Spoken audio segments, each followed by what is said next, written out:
Inland Empire. Move the Riverside. Now, here are your hosts, Pep Fernandez and Jeff Gorham.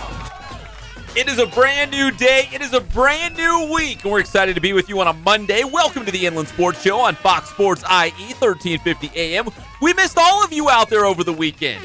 Jeff, you had an eventful weekend. I had an eventful weekend. I'm sure Greg Holla, he's a playboy down here, going to the beach, middle of the night. He had the whole weekend off. Eating lots of pizza, listening to Crud. He does all kinds of cool things. You're darn right he did. Hey, I went to a birthday party for a little kid this weekend, and it was at this place out in Mulligan's, it's called. Have you ever heard of Mulligan's? No. It's like they play, it's like Fiesta. They play mini golf and everything. But the birthday party was in this room called the Glow Room. The Glow Room it's like a neon room where they have the black lights and all these weird colors. I'm colorblind, and I thought I was going to have a seizure. It was the most uncomfortable couple of hours I think I've ever had in my life. It was atrocious. I couldn't tell what was going on. Everybody was glowing. I didn't know the colors.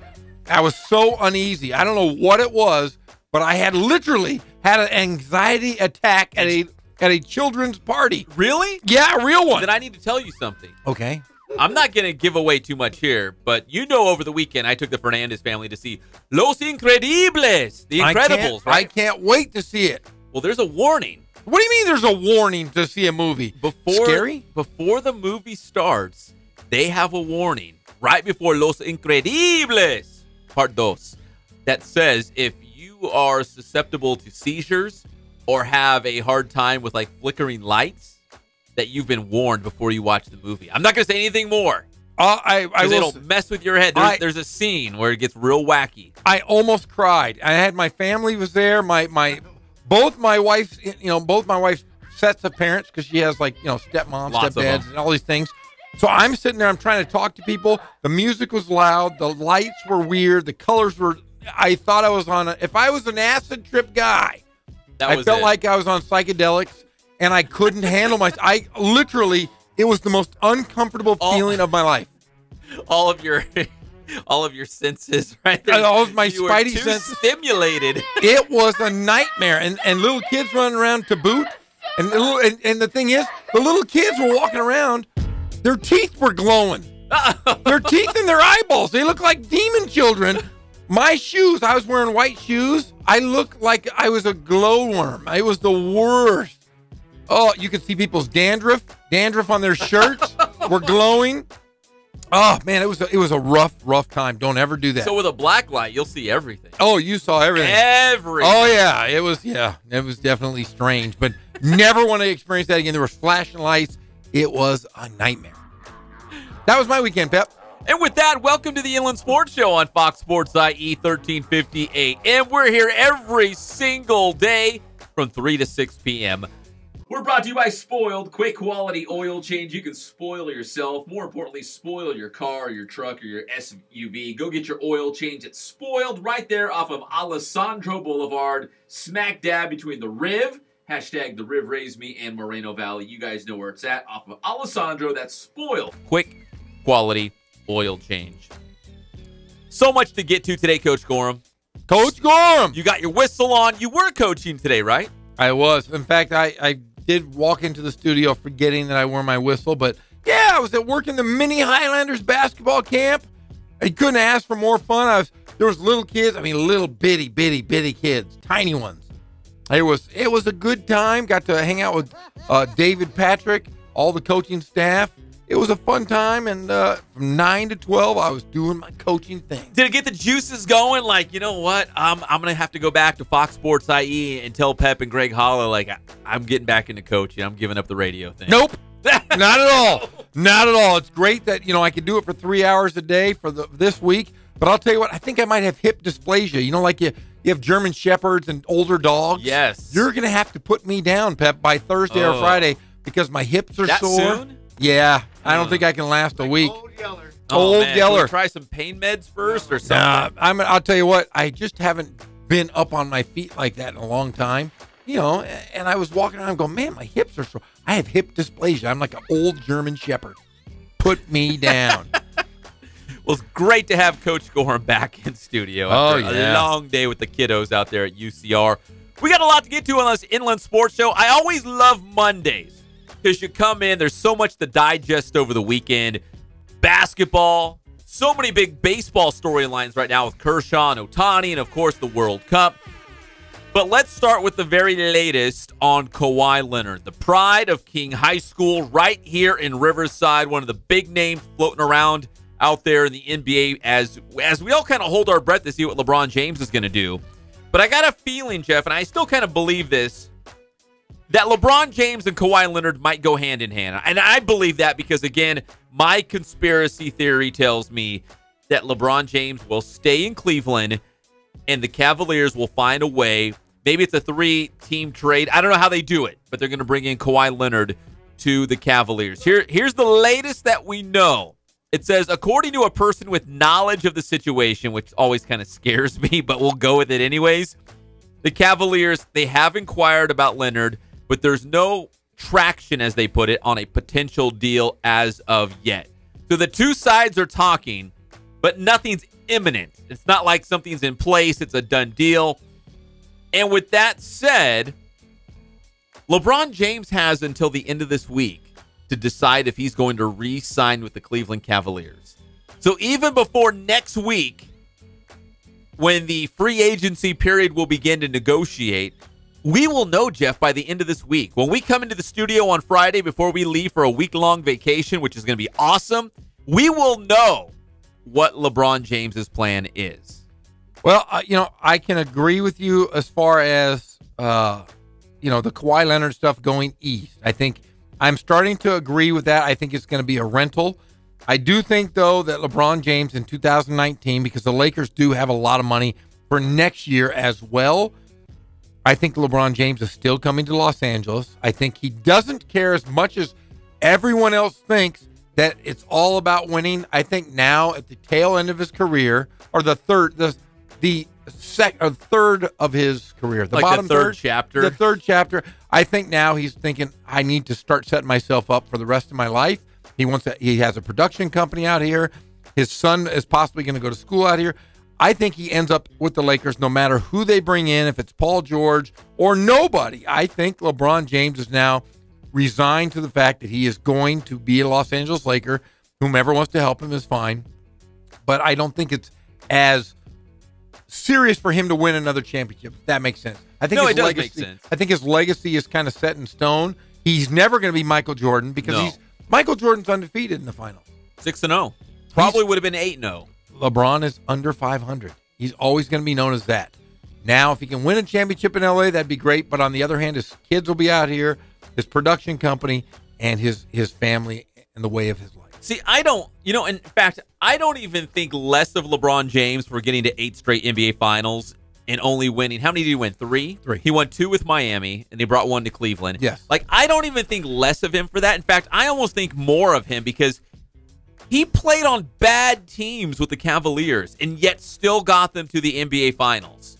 He just ran into one of the greatest teams of all time, this Golden State franchise. I almost think more of him was like, man, those are some pretty bad teams. And he still got them to the NBA Finals. I almost think more of him at this state than if he would go somewhere else and chase rings. I'm totally okay with his legacy, like you said.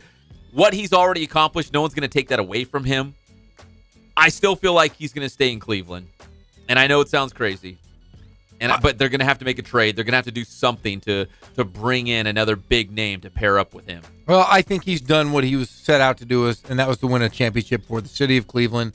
But I think his heart, his pocketbook, his connections are now out west. The second phase of his life beyond basketball is going to be towards the entertainment industry. And if you can play out here and be around the people that you're working with on the side as well as basketball, I think it's just a business decision now for LeBron. I'm totally against you. I don't think he stays in Cleveland.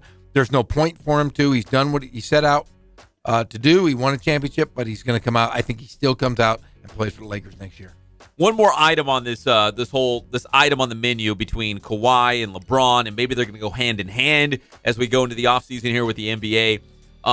according to the same report that said the Cavaliers and the Spurs have been talking, there's nothing imminent, nothing's on the table that looks like it's going to happen, but there has been some conversations between the two sides. They also said the Spurs, they are dead set on dealing with an Eastern Conference team. It looks like they are not going to deal with a Western Conference team. They are set with an Eastern Conference team. The problem is the Cavaliers, and we already know this, they don't have good players on their team. So why would San Antonio want to make a deal with them? Because they're not going to get much value in return. With that said, the Celtics and the 76ers, in terms of Eastern Conference teams, still look like the front runners. Because, again, don't forget, I know, Jeff, you feel like Kawhi Leonard is in control of the situation. San Antonio is still going to do what's best for San Antonio. And they're not going to send Kawhi to Cleveland because he wants to pair up with LeBron James just because. Now, if the Boston Celtics reach out and they're going to give them a bunch of great young players and some draft picks, the Spurs are still going to do what the Spurs got to do. They're still going to make their team as competitive as they can while still trying to get rid of Kawhi Leonard. And the thing is, if you're the Boston Celtics or the Philadelphia 76ers, those two teams are kind of the two teams that would get the most, or San Antonio would get the most for. The problem is, if you are Philadelphia or Boston, are you going to give up the house? You'd have to give up Saric from Philly. And Saric's is averaging 17 points a game. You have to give him up. Did he really? Yes. Yeah, that was pretty good. So you have to give him up in order to get Kawhi Leonard. And the thing is, you're going to just rent him. Because if he wants to be in L.A., he'll be in L.A. the following year. So why would you give up the house if you're Boston or Philadelphia if you're only going to rent him? If he goes in and says, I'm going to L.A. no matter what you do, why would you trade any of your assets? I'd go with the young guys. Just the way it is. So I do feel Kawhi still has the cards, but I do think that they will deal him towards the trade deadline during the season. So you think San Antonio, because again, we talked about it on Friday, their general manager, R.C. Buford, came out and said, yeah, we're trying to mend this. Like, we're not set on just, dealing Kawhi Leonard away. Like, we're set on trying to see if we can mend this relationship. And if we can't, they're going to explore other options, which would obviously be the trade. But I think their priority, their significance right now is to make it work with Kawhi Leonard. But again, we don't know how that meeting went between Kawhi and Pop. It could have went bad. It could have went sour. Maybe, I don't know, maybe there was a spark of hope. Maybe they left the meeting saying, you know what, we feel kind of good. Maybe there's still a chance. We don't know. We have no details of that meeting other than they met in San Diego last week, and that's it. That's all we know. And I think that the Lakers have a lot to give San Antonio. I don't think Philly or Boston will give the house up for a rental. So that could be the biggest problem with trying to deal Kawhi Leonard. But they got the assets. They got so many great young players that maybe they say, you know what? That's fine. We'll go all in on this one season, try to win an NBA championship in Philadelphia or Boston. But I'm with you in that they're both young. These are young teams in Boston and Philadelphia. They're going to be around for a long, long time. I would not put all my eggs in this one basket this season and kind of blow up the future. Because at least for Boston, they've been stockpiling draft picks and young players for years. After they had those great Kevin Garnett, and Paul Pierce teams, Rajon Rondo, they had some lean years, but they had a process. I know that's Philadelphia's term, the process. But they were stockpiling a bunch of guys. They brought in Brad Stevens, all these draft picks. They've been building for the future for a long, long time. So I have a hard time believing they would just blow everything up to bring in Kawhi. Which brings me back to, I think they're going to be creative and find a way to get Kawhi to Cleveland. Maybe it involves more than two teams. I don't know. But if you're going to keep LeBron happy, keep him in Cleveland, and pair him up with another guy to create a super duo, I don't know. They got to be creative, though. They would have to be creative in the sense of this. LeBron James has yet to sign. If he decides to opt in, he would get a Supermax deal. That would put them well over the luxury tax, and they're already above the luxury tax. They're third in the entire league in luxury tax. That would put them at least $219 million more over the luxury tax, even if you had Kawhi Leonard in the fold. That's $219 million that you would have to pay back to the NBA as well. It's dollar for dollar in the NBA. So we'll know by Friday what We will. LeBron's plans are if he's not going to re-sign with the Cleveland Cavaliers. Paul George, it looks like he's going to leave Oklahoma City. And there's an attorney in Los Angeles, and he's done this before with LeBron James. He kind of takes it upon himself to put up this billboard campaign to get players to Los Angeles to play for the Lakers. I guess he's a big Laker fan. He did it for LeBron, and now he's doing it for Paul George. Jeff, do you think billboards actually sweeten a deal for a player? Like, does he actually get on Instagram or Twitter and be like, "Oh, that's really cool, man. They love me in LA. I guess I'm going to go there." No, I think that does two things. For one, it gets the name of that attorney out. That's probably the big more one. importantly, yeah. And the second thing is, if you are Paul George and you are a local guy, and you're driving through Los Angeles and you see it, it's got to be an ego boost for you to some extent. But I don't know if it's to the extent where I'm going no matter what because this attorney said I should be there. He is not coming back to Oklahoma City because Carmelo decided to opt in. He is now going to get $28 million next year. Carmelo's in it for the money. Carmelo is in it for the money, and there's no way Paul George is going to go back to a situation where they fizzed out. Didn't work. No, and it's Russell Westbrook, great player, but a tough guy to play with. Yeah. He demands the ball. He does a lot of things. They say averages a triple-double. Great. But when your point guard's averaging more rebounds than everyone else, that's telling you something right there. Paul George is from what, Palmdale? Oh, up in Palmdale. Yeah. That's the thing. Like they always say, like, oh, he's an LA native. Well, kind of. I mean, technically, it's like LA County, but I wouldn't say Los Angeles. No. Just like they say, Lonzo Ball is an LA guy. Yeah. He's a Chino Hills guy. He's down the street. He's 15 minutes away if you drive up to 60. If you want to get technical. Yes.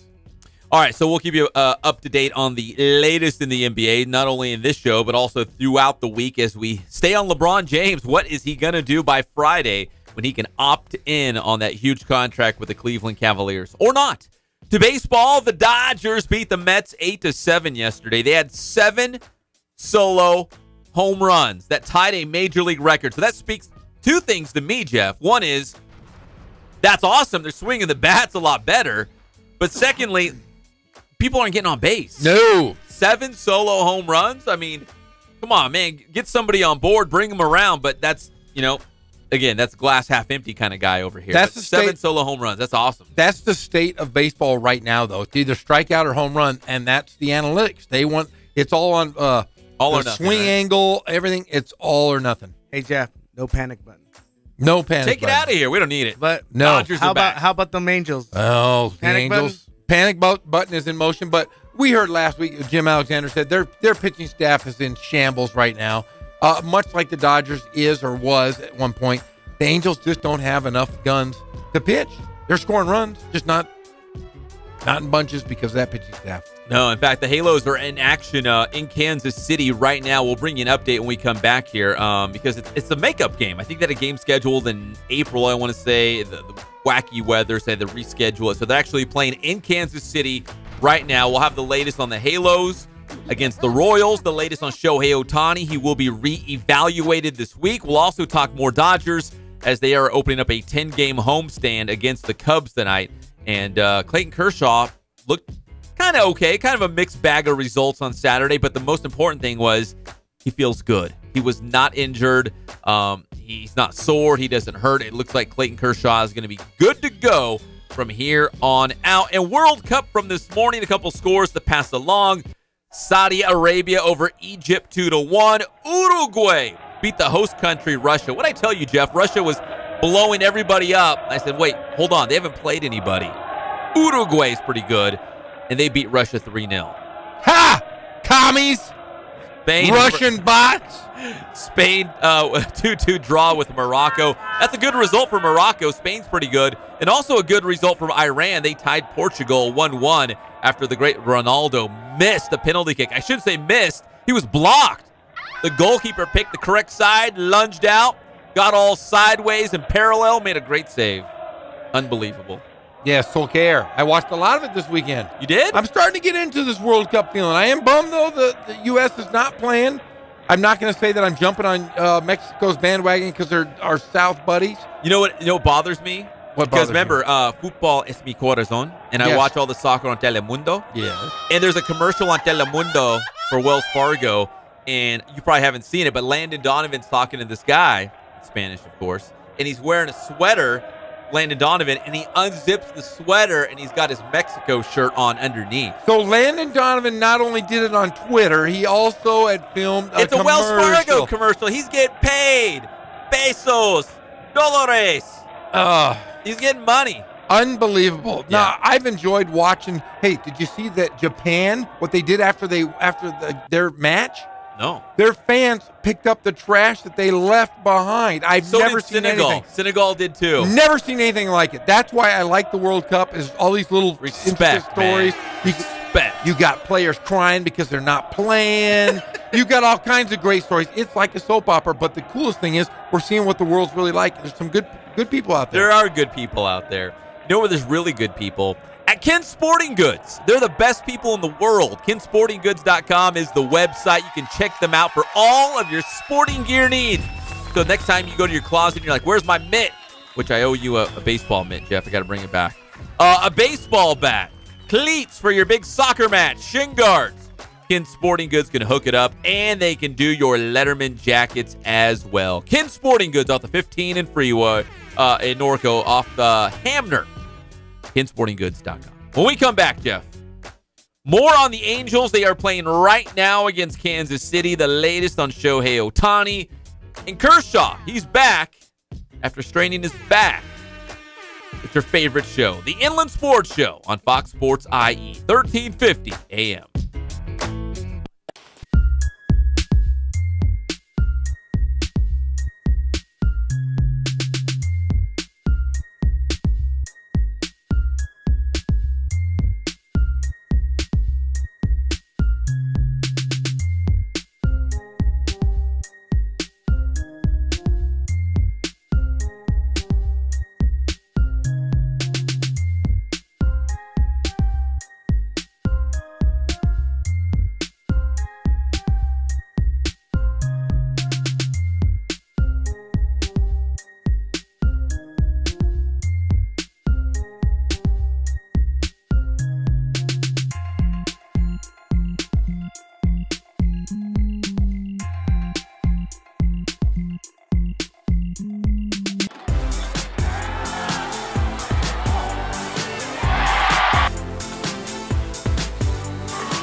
Focus on the customer here.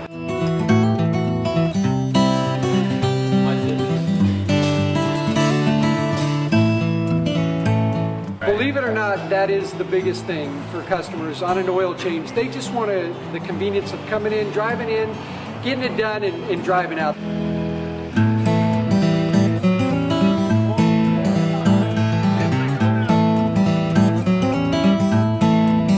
We just greet them, get them going, and they're done in about 10 minutes or so.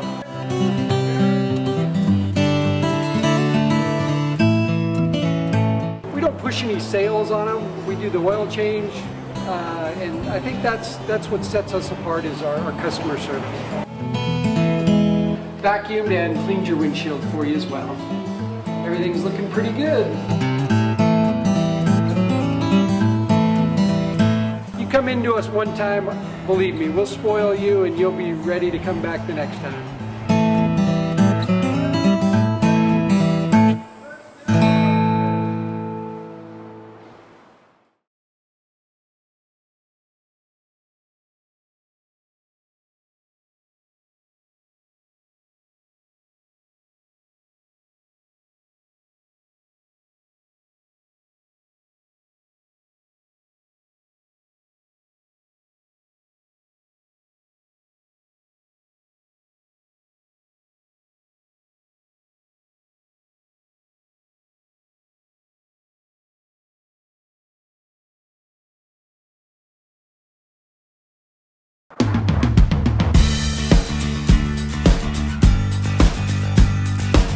We're a small family-owned, strive for quality pre-owned vehicles. We're not a volume dealer, and we take every deal as personal to us.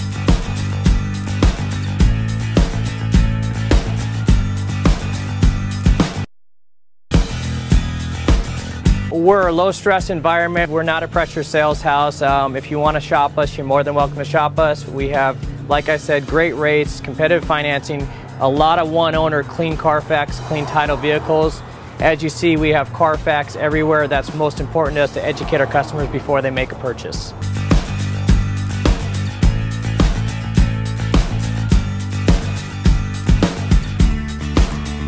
We're right off of Ontario, right off a couple exits off the 15 freeway, off Cajalco, off El Cerrito, and we're right on the main drag going into Dos Logos and the crossings.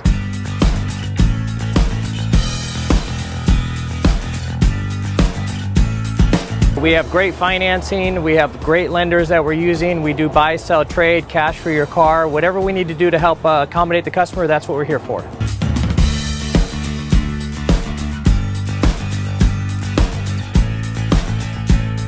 We have a little bit of everything. We start at about $69.95 and go all the way up to $100,000. We have Escalades, we have commuters, we have pickup trucks, we have Jeeps, sport utilities, and if we don't have it, our specialty is finding you exactly what you're looking for.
Fernandez and Jeff Gorham.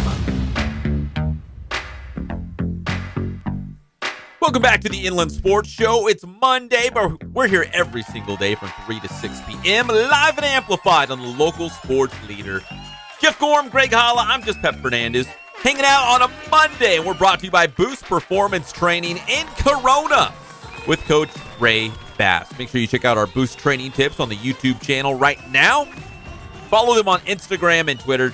Check out all the very latest that they're doing out there with youth athletes, high school athletes, college athletes, guys in the pros. Boost Performance Training, boosttrainingsystems.com.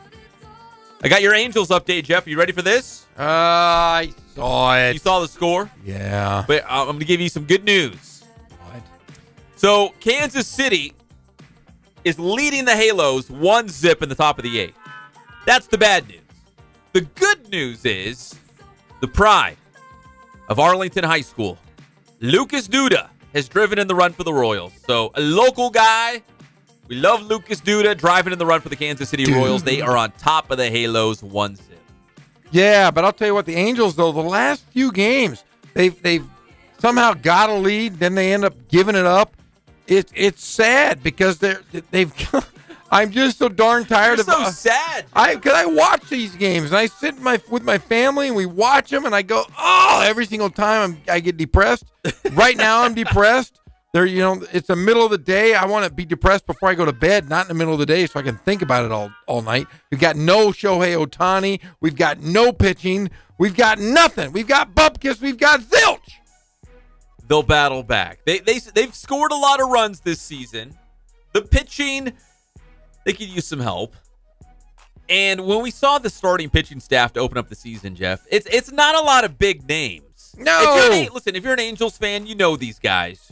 Tropiano, Skaggs, Heaney. Like, if you're an Angels fan, you know these guys. But if you're not an Angels fan, these aren't household names. Well, Garrett Richards maybe is probably the biggest name, right? Yes. I would say on the staff. Yes. Like, they're not a bunch of household names. But they, for the most part, to the start of the season, they were getting the job done. And, of course, Shohei Ohtani. Well, and talking about this is look at the American League West right now. The two bottom dwellers, the Texas Rangers, the Oakland Athletics, are 7-3 in their last 10. They are still not hovering. I mean, they're hovering close to 500. The Oakland A's is 3 over 500. The Angels are in doubt to get passed by the Oakland A's. Remember, we were talking just last week how good Seattle is, but Seattle's only won 3 of their last 10, and the Houston Astros have come out of nowhere. They are 8-2 in their last 10 and 4.5 over Seattle and 10.5 over Los Angeles. Yeah, Houston's unbelievable. You had to figure when all the dust settled at the end, Houston, the Yankees, and the Red Sox would be leading the American League. And I think that's exactly what we're seeing now. We're seeing some separation between the contenders and the pretenders, right? I guess you could say it like that. I knew Houston was going to be legit. Seattle listen, don't get me wrong, it's been fun because the Mariners were not picked to do that well. So to see them overachieving has been great, but I really didn't think they were going to sustain it. Now, here's the problem. Seattle has kind of slumped a little bit, and the Halos did not take advantage of it. It's like when the Dodgers and the D-backs did a similar thing where Arizona was taking a dump. They were looking bad. But problem is the Dodgers were slumping too. They couldn't really take advantage of it. So I feel like the Halos had a little window there to jump on Seattle and close the gap for a playoff spot, and they missed it. And the good thing is it is not all-star break yet, but if you're looking at the wild card standings and you look at that, there's a couple teams that surprised me. The Cleveland Indians, big surprise this year. Jose Ramirez, the third baseman, has 23 home runs. One of the best hitters in the game, and we never talk about this guy. No, and Michael Brantley's batting .315. You got Edwin Encarnacion with 53 RBIs. He's an RBI machine. And we never talk about that guy either. No, so you look at the wild card standings, and it's not looking good for the Angels right now. They've got to do something here before they hit that all-star break, or it's going to be another year wasted with great talent like Albert Pujols, Andrelton Simmons, and without Shohei Ohtani and that pitching staff, it's going to be hard to do. I've said it before, and I'll say it again. I think through the first 2.5 months of the Major League Baseball season, on paper, and how the way they played the first couple months of the season, the Angels were the better team, but the Dodgers still had a better chance of making the playoffs, just because the National League West wasn't really that great, and you knew the Dodgers would not be that bad that long. It was going to turn around at some point, and you can see it already shifting right now. The Dodgers are coming back. They look like a playoff team, and I would be stunned if they don't chase down and pass Arizona in the National League West. Yeah, 7-3 their last 10. Even before the All-Star break. I think it could happen before the All-Star break. Yeah, in fact, the Dodgers are looking good in the wild cards. They're only a half a game out of the wild card. The Angels are 6 games out, which isn't too bad either. But you also have the New York Yankees and the Boston Red Sox, who are hands, above both those guys, and Seattle as well. So tough right now. Yeah, the Yankees, Red Sox, and Astros. 2 out of those 3 teams. Sorry to say it, Angels fans, but 2 out of those 3 teams will play in the ALCS, the American League Championship Series. That's going to be a battle. Like any of those 3 teams, Red Sox, Yankees, and Astros, could win the World Series. But only one's going to advance out of the American League. That's going to be a lot of fun.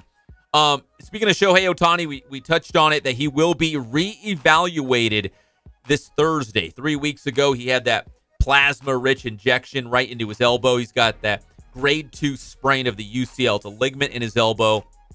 They really don't know. I mean, they know the severity of it, but they don't know how his elbow is going to respond to this treatment and this rest.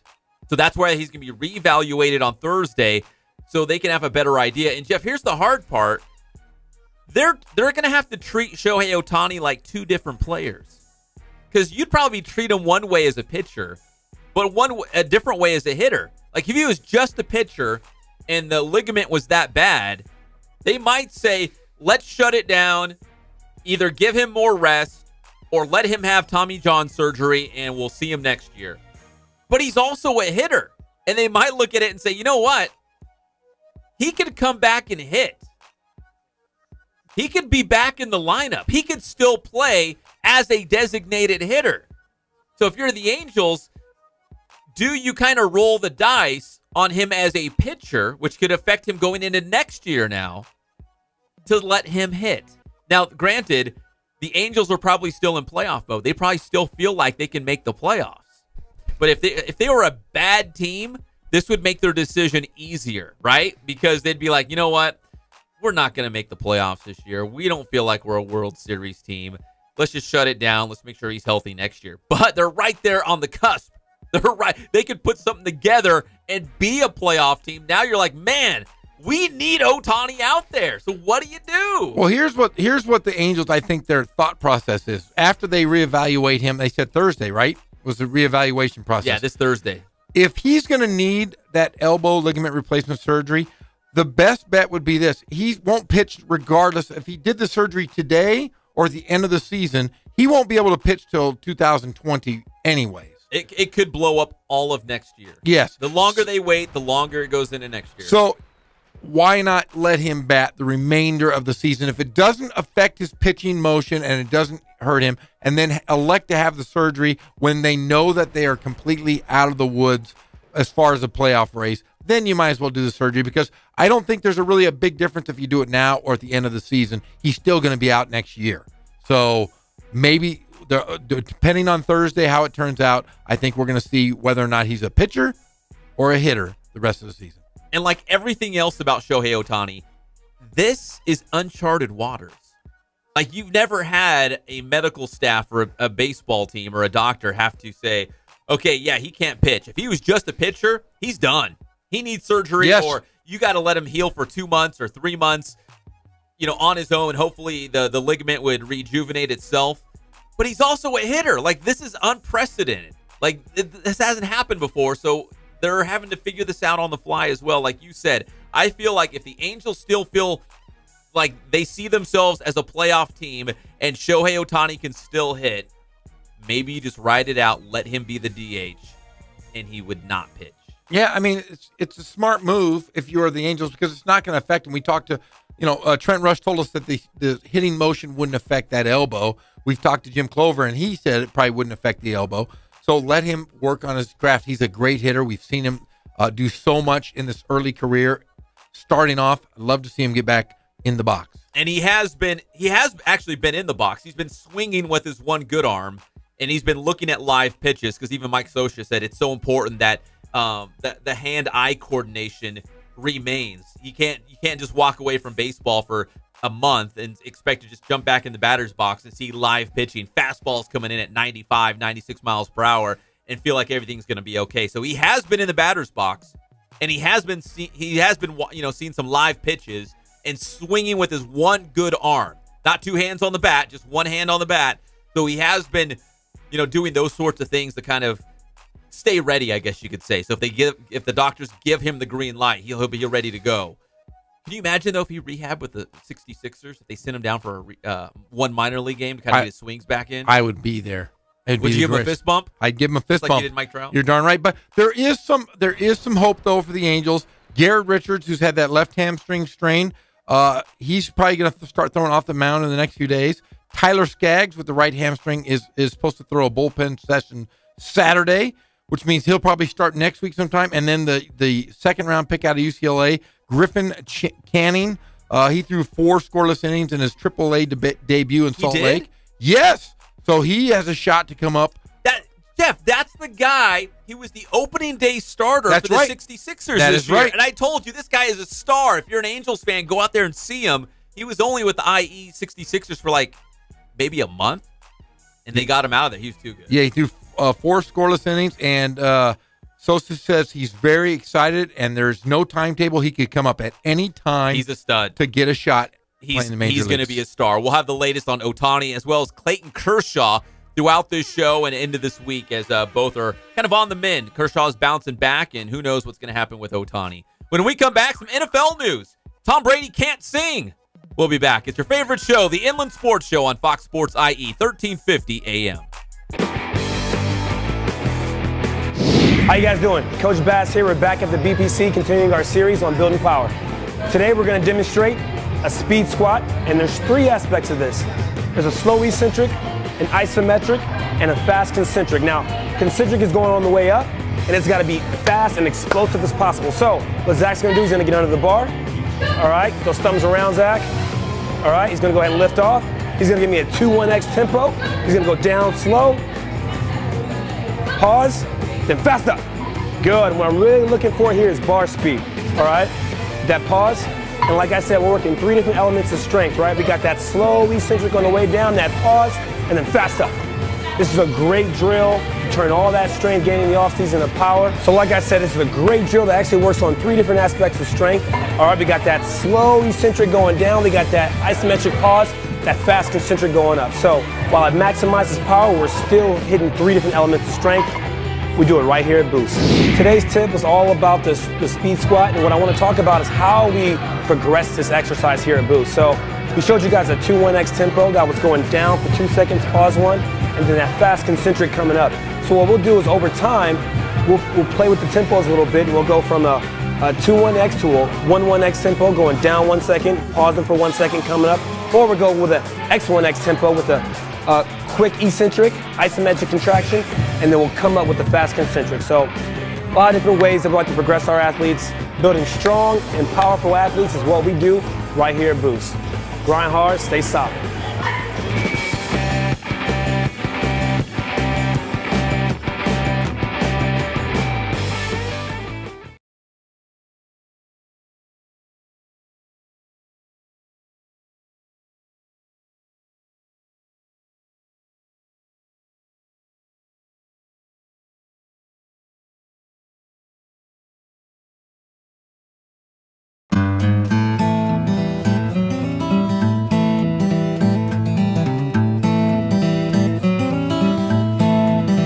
Focus on the customer here.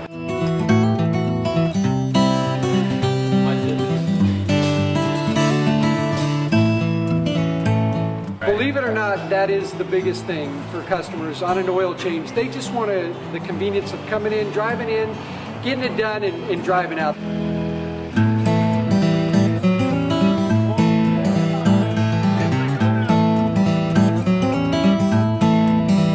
Just greet them, get them going, and they're done in about 10 minutes or so.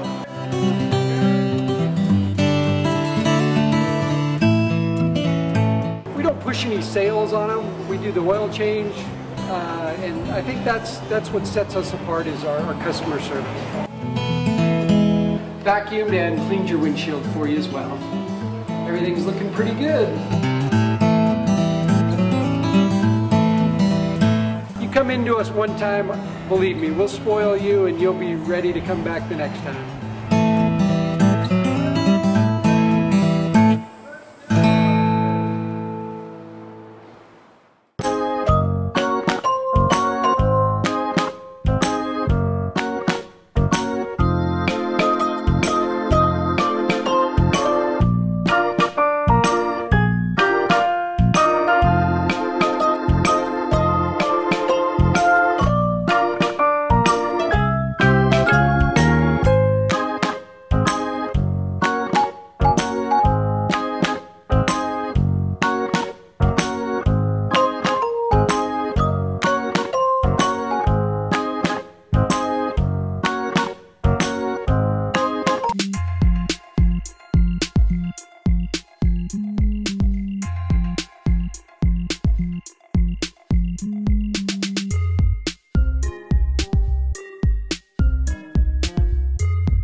Fernandez and Jeff Corum.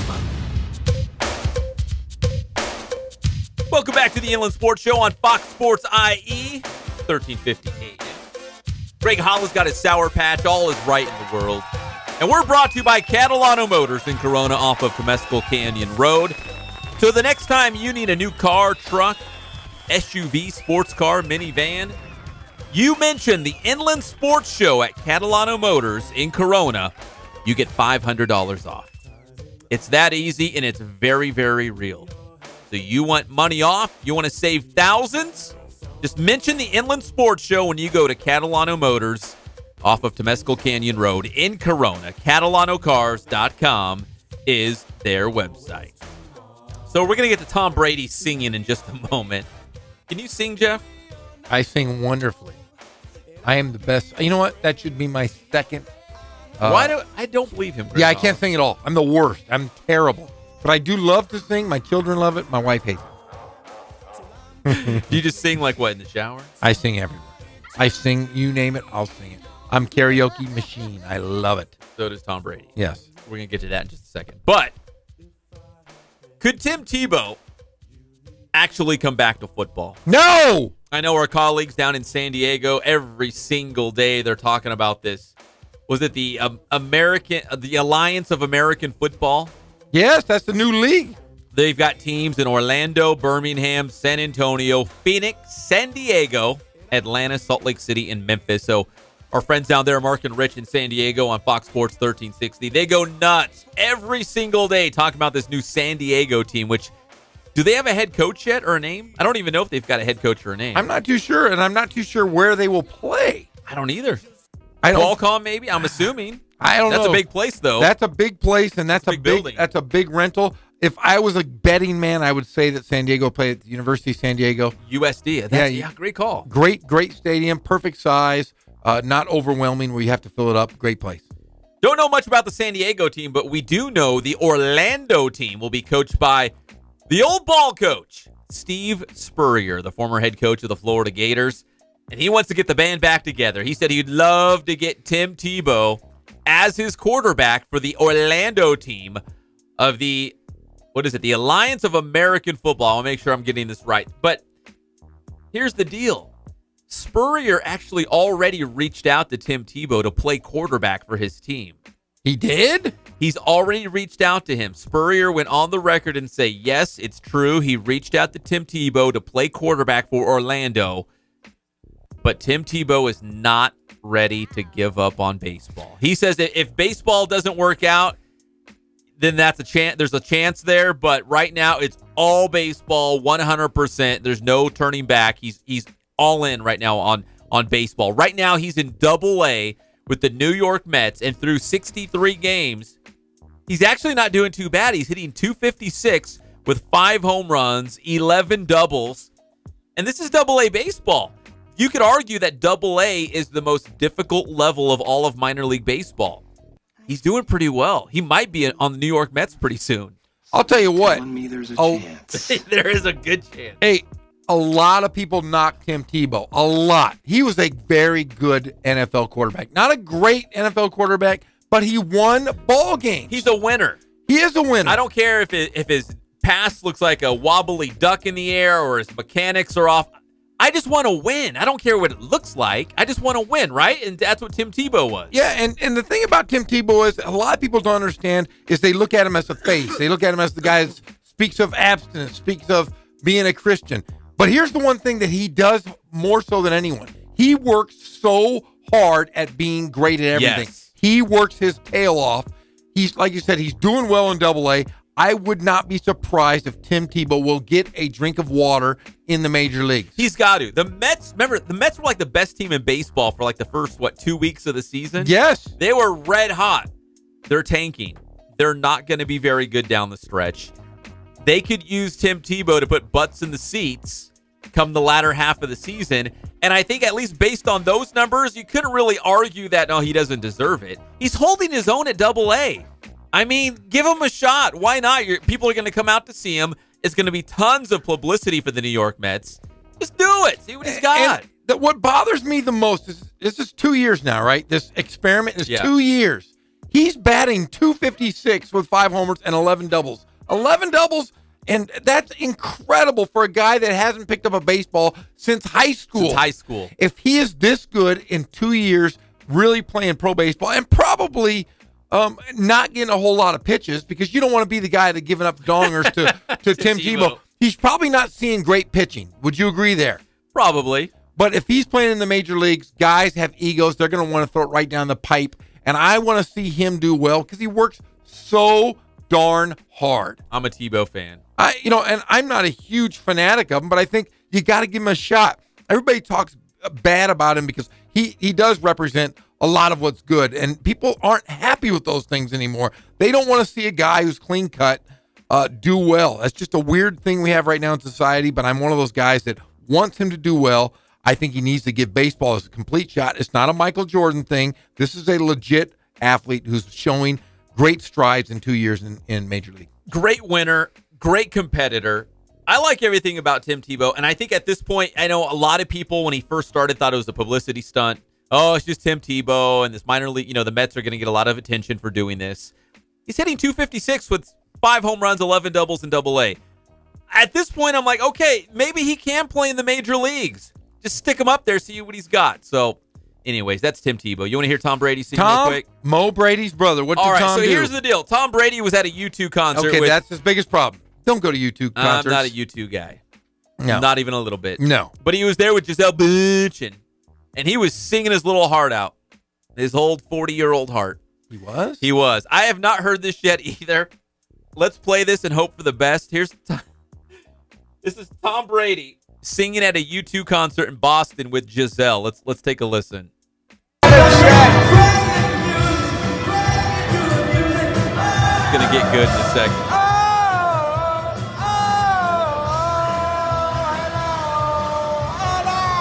Brady.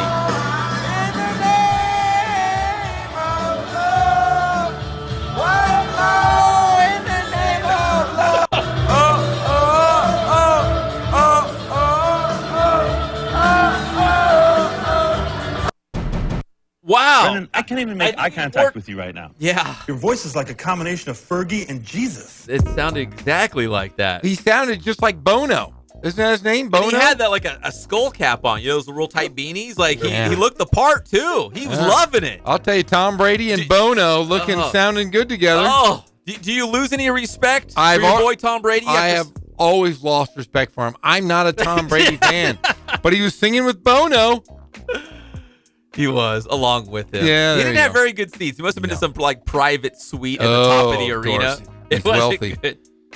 No, that was worth it. I wasn't sure what you were going to get on Tom Brady singing, but that was definitely worth it. So It makes me feel kind of good because Tom Brady is the guy who has everything. Fame, millions of dollars, a supermodel wife. He takes crazy vacations to Qatar. He's the greatest quarterback of all time. Finally, he's got a weakness. He can't sing. So the guy who has everything can't sing, so it makes me feel just a little bit better about the whole deal. He doesn't have everything, Pep. He doesn't? No, he doesn't. He doesn't live in my shoes. I have everything. How dare you besmirch? You're probably right. He probably does not have to drop by the market to get 5 gallons of milk and hustle home to watch little bratty kids that aren't your own. No. The Hellions. The little Hellion children. Yeah. Yes. So I don't think he's doing that. No. When we come back here on the Inland Sports Show, we will continue our long conversation of high school football as we get you all set for the 2018 season. Some of the top storylines that we're looking at, some of the top players as well, and the top teams. We'll be back at your favorite show, the Inland Sports Show on Fox Sports IE, 1350 AM.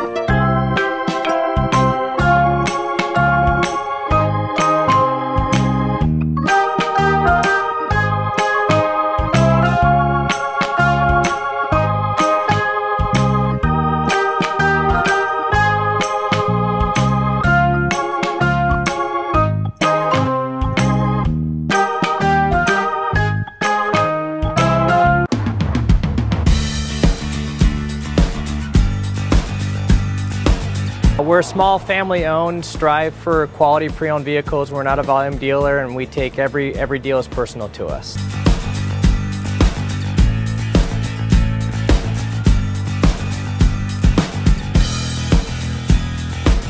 We're a low-stress environment. We're not a pressure sales house. If you want to shop us, you're more than welcome to shop us. We have, like I said, great rates, competitive financing, a lot of one-owner, clean Carfax, clean title vehicles. As you see, we have Carfax everywhere. That's most important to us, to educate our customers before they make a purchase.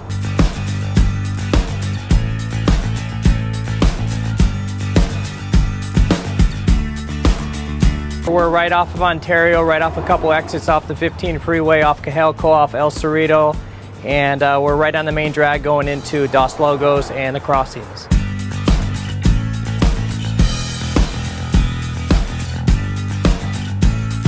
We have great financing, we have great lenders that we're using. We do buy, sell, trade, cash for your car. Whatever we need to do to help accommodate the customer, that's what we're here for.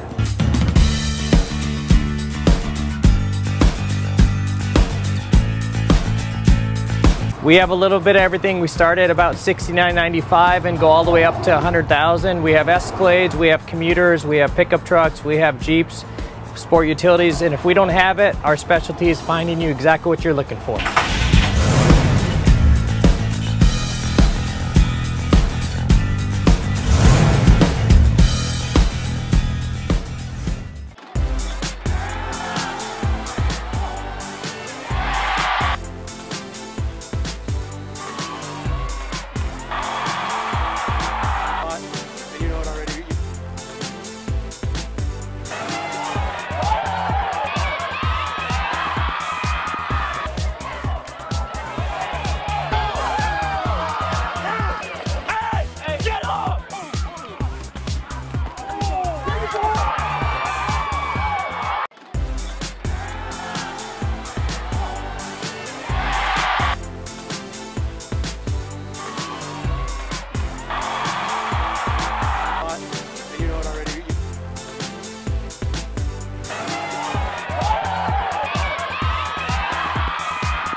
Thank God, first of all. I thank the great people that I've got around me that help support me, the people that work for me. As I started, if it wasn't for the people around me, we probably wouldn't be here right now, but I've got a great staff.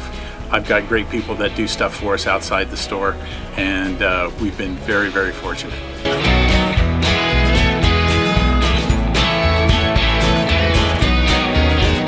Our service is impeccable, and we just keep trying to get better every year.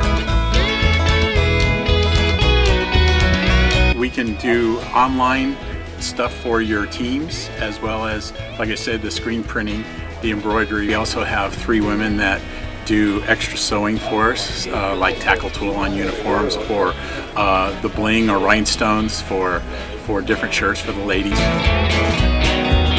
That's why we have certain racks just for certain schools, and the fun about that is that it turns into other schools that may come in here that aren't as close, that we can do stuff for them as well.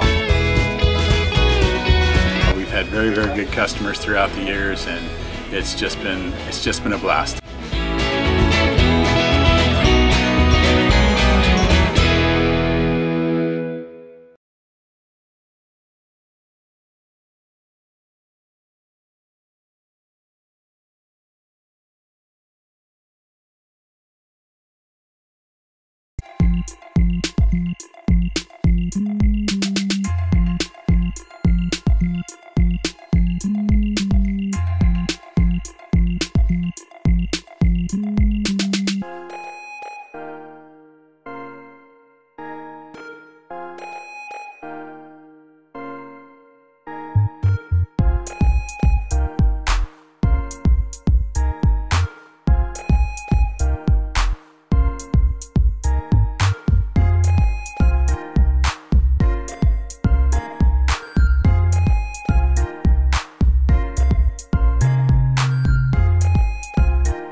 Welcome back to the Inland Sports Show on Fox Sports IE 1350 AM. I think Greg Hollis sabotaged me. I ate one of those Sour Patch. Got these watermelon things. That's his go-to. Kind of got me. You did? Are you hurting? Would you like a drink of my Mountain Dew? That Mountain Dew over there? Of course it It's is. a gigantic Mountain Dew. Yeah, I'm not. water? I didn't. Yeah. Yeah, is that your water There's my diet? water. I drank this today. I filled it up twice. You did? Yeah, but I haven't had coffee. I'm trying to eliminate coffee from my diet right now because I always put too much cream and sugar in it. I was going to bring in my fancy Keurig You were? and make you all coffee. You know what I use, I probably- Jeff? what do This you is use? Probably, I don't know. It might be a healthy alternative. Because, we're dairy-free in the Fernandez household. You're weird free. That's just So, weird. We have almond milk creamer. It tastes good? Sure. Yeah. Now, do I you use it, though. have you ever drank an entire glass of almond milk? No, I hate milk, period. So if it has the name milk, I'm not going to... You won't do it? Well, milkshake. But They no. got- I'll got- dip cookies. They got roach milk now. You want to try that? Ugh. Roach milk. That is the latest craze. No. Yeah, Yes. Is that a real Yes. thing? Yes, it is. Yes. Have you ever milked a roach there, Pep? No. How do you milked even a lot do of that? things, but- Where do you milk them? You milk them in the same place you milk a cow, I Do guess. they even? You got to have tweezers and a magnifying glass. Do they have nipples, Jeff? Maybe. Mm. Maybe. They're teats, guys. They're Get teats. it straight. Yeah, they would. Yeah, Milk the teats. Yeah, milk the teeth. They probably don't because they're not a mammal. So I guess maybe you just squeeze them in your thumbs. I don't know. And that's the white gunk that comes out of them.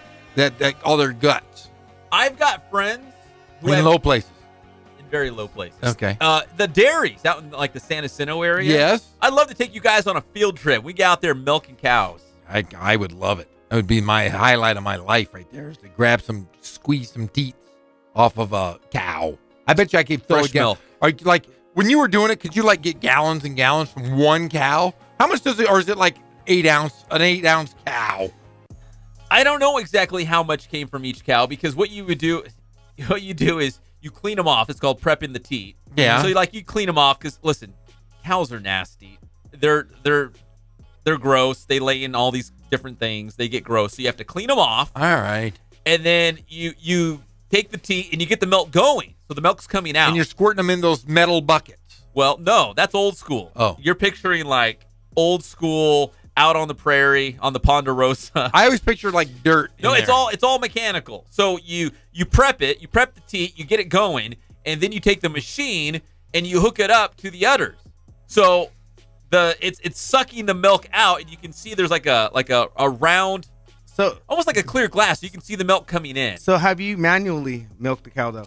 Not the whole way. No. Okay, so Do Nope. they smile when you put the thing No, on? they kicked me. Oh, that's right. Yeah. But They kicked me. But they've got to be happier than having hands done. I mean, it's got to be professional.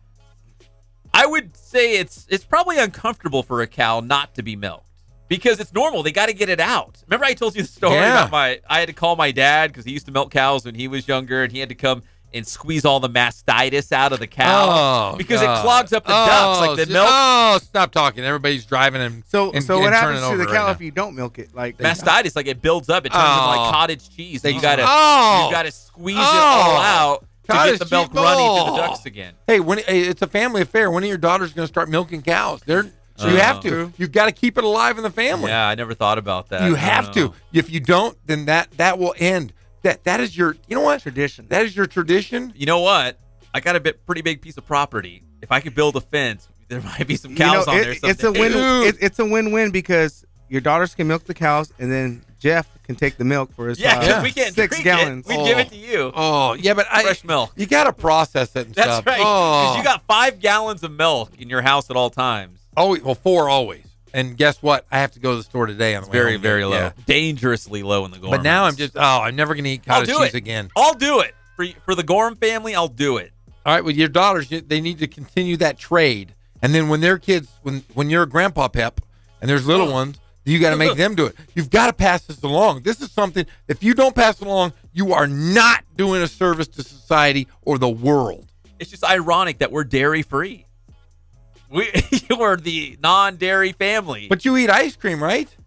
Yeah. Like real ice cream? Well, almond milk ice cream. That's not ice cream. Coconut milk ice cream. But that's not ice cream because it's Yeah, not it is. cream. It's Yeah. not cream. Uh-huh. It's not though. It's not even ice milk. It's just It's good. It's not good. And you have dairy-free chocolate, too, which tastes exactly the same way as regular chocolate. Are they allergic to dairy, too? It's a protein in dairy. Oh. But, so do you don't like chocolate? Do you have like real chocolate? It's dairy-free chocolate. Oh. Dairy-free. Oh. Take all the milk out. Dude, you don't live on the edge, man. That sounds like just a bad time right now. I'm really starting to feel bad for you guys. It's hard in the Fernandez house. I live a hard life, Jeff. That is. It's very. I couldn't. People don't know the shoes I have to walk in every single day. Oh. They quick to judge me. They have no idea what's going on in the Fernandez house. Well, I just judged you. We're non-dairy. I've got a huge field to weed eat. Like I got lots of problems. Yeah, I saw you sent a picture of your yard, and you were out there with a weed eater. And do you have a good weed eater? Or does it screw up all the time? No, it's pretty good. It's gas powered. It is the biggest yard I've ever seen, and you were out there weed eating. You can't even get a riding mower on that thing.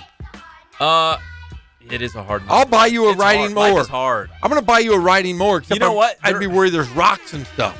I think we might actually have one. Really? Or we did. What the heck? No, we did. I think we got rid of it. Dude, you need something. That's the biggest yard I've ever seen. But it's like a lot of weeds. It's like dry grass. Like it's just easier to go out there with a big weed eater and then 2 goats. Right and left. I've offered you 2 goats. Norta Vista High School has goats, and you said you could. No. I was going to give you 2 goats as a doll. What do you call it? A dole. Because your daughter, if I give you the goats, that means one of your daughters has to marry one of my sons. So just know, it's like old world trading. Oh yeah, your daughters are adorable. I'll give you 2 goats, but they got to have their hands in marriage. You just have to pick one of your 2 daughters to marry which one of the Gorham boys, and there's 3 of them. And they're all adorable. I'm telling you, we're gonna be related somehow, Pep. Somehow. They love milk. They all love milk. I don't know how that's gonna work out. They love milk. But could they go dairy free? Oh, for your daughters, they would go dairy free. I'm telling you, man. So just know, if you get a goat, just know there's a payoff at the end. Almond milk ice cream all day. And I probably will want something else in return as well. I'll have to figure it out, but I'll ask you for it. You drive a hard bargain. I really don't. Some goats. I'll give you 2 goats. 2 goats in a village. I'm telling you, large. Yeah, you're gonna be like a rich guy in town with the 2 goats. There's anybody rich like me? I'm telling you, I'm going to give you 2 goats. You're going to have a nice backyard, and your daughters will be Gorham. Oh man, that just hit me right now. Yeah, your last name would be Gorham. They took your name. Yeah, yeah. And then we could have grandkids, and they would be you and I would be grandpas to your daughter's grandkids and my son's grandkids, and they're milking cows. We could be together for the rest of our lives, maybe through death even. We could be together, Pep. The Fernandez Gorham Farm. That would be awesome. The family business. I'm telling you, man. We'll get out of radio completely and just milk cows all milk live cows, long day. milk almonds, milk roaches. All milk roaches. Hey, I had a mouse fall into my pool yesterday. You did? I did. I scooped it out. It was that hot. He had to go take. Yeah, he was trying to take a drink, and I scooped him out and threw him in the trash. Oh man, got a little too close to the water. Yeah, there we go. Sorry. Hey, let's talk some high school football, Pep. Still trying to get the Sour Patch out, man. And drink some milk. That'll fix it. We're brought to you by Spoiled Quick Quality Oil Change. Spoil yourself and your car. Get your oil change. You're overdue. You know it. 3,000 or 5,000 miles. Spoiled Quick Quality Oil Change off of Alessandro Boulevard, right off the 215 freeway. So, Jeff, we've been talking a lot of high school football the last couple of days, and we're so excited about it. Because when you think about it, the scrimmages will be like August 9th or 10th. That's a Thursday, Friday. So we're about a month and a half away from the start of the high school football season. Week 0 would be August 17th. So that's less than 2 months from right now. Yes. It's right around the corner. So last week we were talking about some of the top storylines going in. Because there's always drama going into the high school football season. Things to watch. We were talking about that. Players to watch. Games to watch. Today, let's talk about some of the top players to watch. We're talking about the top quarterbacks, and we came up with a short list. And I wanted to put it out there because maybe there are some guys out there that we're not talking about that should be on this list. Tweet us, please, at inland_sports. This goes beyond quarterbacks. We're going to talk quarterbacks right now, but if there's a player out there, high school football star in the Inland Empire that we should know, tweet us at inland_sports. Here's our short list of the top quarterbacks in the IE. Jeff, there's only one place to start, and that's at Cajon High School. Jayden Daniels. He's going to the Elite 11. That's the top high school quarterbacks in the entire country. His season last year, his junior season at Cajon High School, will probably never be duplicated. I'm sure he's going to have a great senior year, but what he did last year, over 5,000 yards, over 60 touchdowns in the air. He ran for over 1,000 touchdowns. He had like 13 rushing touchdowns. Absolutely insane. I'm excited to see what he's going to do for his senior season, but I wouldn't be surprised if he puts up the same numbers like he did last year, because that's a season for the ages. Like we may never see a year like that again. Yeah, video game numbers. He's the highest recruited quarterback in the nation. A lot like this past year, we saw Tanner McKee, who was the national player, or the highest recruited quarterback in the nation. We just go down the road, down the freeway, up the 215.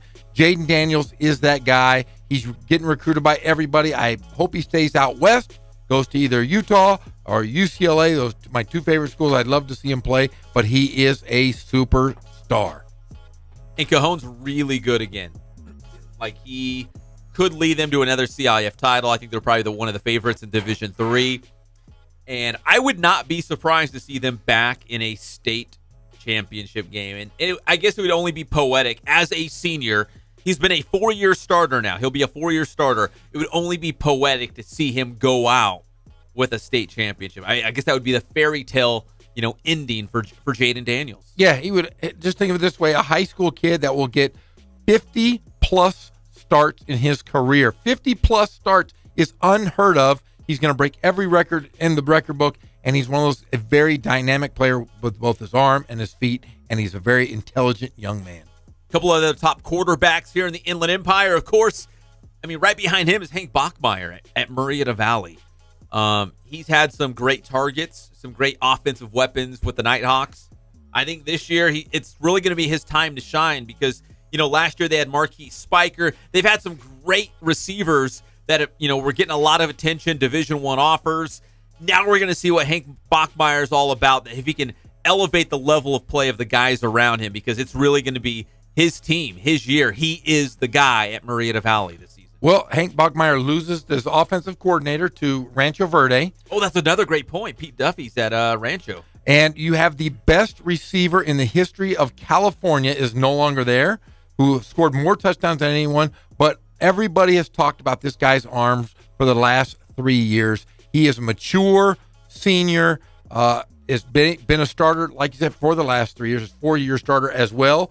Hank Bachmeyer is one of those guys that can throw a country mile, and I'd love to see him do it without his superstars. I think he's having a big senior season, but you're right. I forgot about Pete Duffy going back to the Rancho Verde High School to replace Jeff Steinberg, who went to Beaumont, but it's a homecoming for Duffy because that's where he led them to a CIF title, I want to say 2011? Yes. I think it was. I think they had like 3 or 4 years when they made it to CIF championship games. That is right. But he won it. I think they beat Palm Springs that year. I want to say it was the old Central Division, I want to say. Yeah. Remember, they had names. They didn't have numbers. It was the Inland. Inland, Central. There was the Eastern. There was the East Valley Division. West Valley. Okay, so he led him to a title. Here's our other short list of QBs to watch. Nick Lasher, right at Norco High School. All CIF. Great athlete. Very versatile. And I'll tell you what, Norco always has that great lines. He's able to throw basically Huge on offensive command. line. And able to throw on command, untouched, and super, super athletic. Fun to watch. When you think of Norco, you think of the great running game, because a huge, strong, powerful offensive lines. You think of that running game and the ground and pound. Norco can throw the football now, and Nick Lasher's a big reason why. At San Gorgonio, you got Jordan Pachot. He had a great season for Citrus Valley last year, but he's transferred to San G. He's another quarterback to watch. I think he's set up for a big senior season. He actually kept Citrus Valley in the game with Cajon for a while last year. Brock White at the Rancho Verde. When you're a CIF champion, it's pretty self-explanatory. Don't get me wrong. Rancho Verde had a ton of great skill position players, but you still need the guy to get the ball around to everybody, and that was Brock White for the Mustangs last year. Yeah, Brock White does have some weapons. Has a great running game at Rancho Verde, and he's got those athletic bookend receivers every single year they bring out new guys, and they grow on trees they do. Out there at Rancho Verde.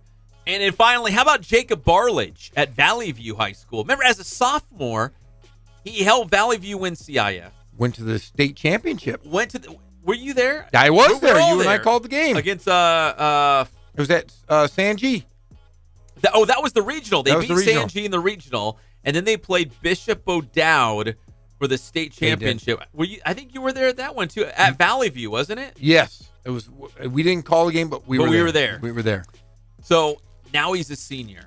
I know they're losing Robert Hireman. They had great running backs, including Justin Keeling and Rudy Lovato. But his dad, Dan Barlage, is the head coach. I know he's going to get the best out of Jacob Barlage, QB at Valley View. So now he's finally a senior, and I think he's set up to have a big senior season. Yeah, I will say this about his father. His father is one of those coaches that will adjust to any game plan. Probably, you play a game the first half and you say coaches sometimes won't make adjustments.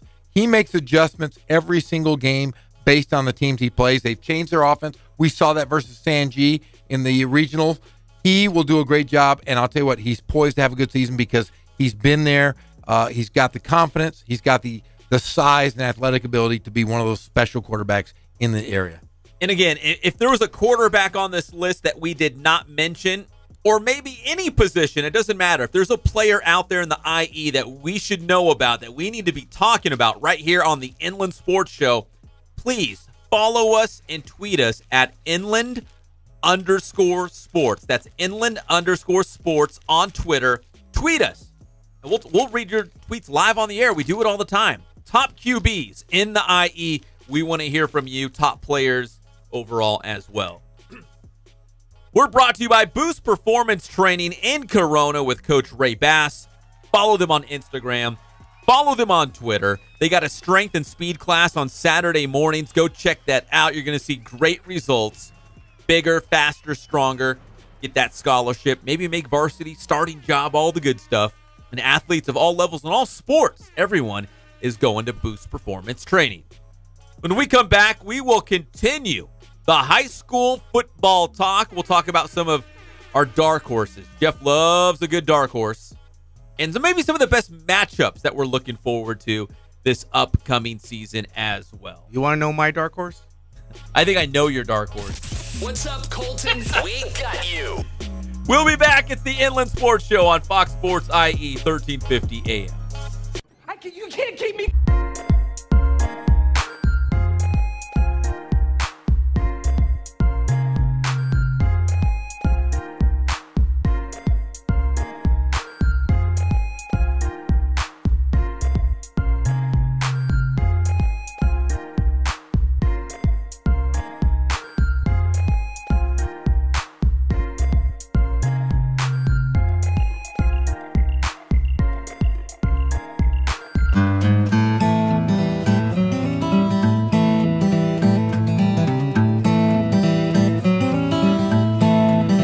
Focus on the customer here.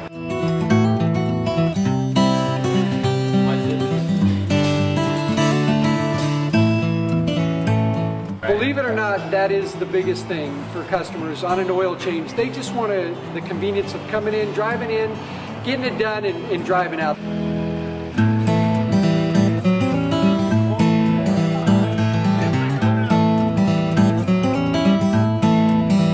Just greet them, get them going, and they're done in about 10 minutes or so.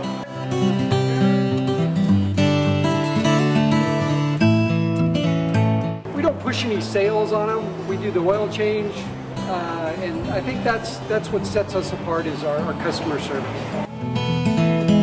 Vacuumed and cleaned your windshield for you as well. Everything's looking pretty good. Come into us one time, believe me, we'll spoil you and you'll be ready to come back the next time.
We're back to the Inland Sports Show. Here are your hosts, Pep Fernandez and Jeff Gorham.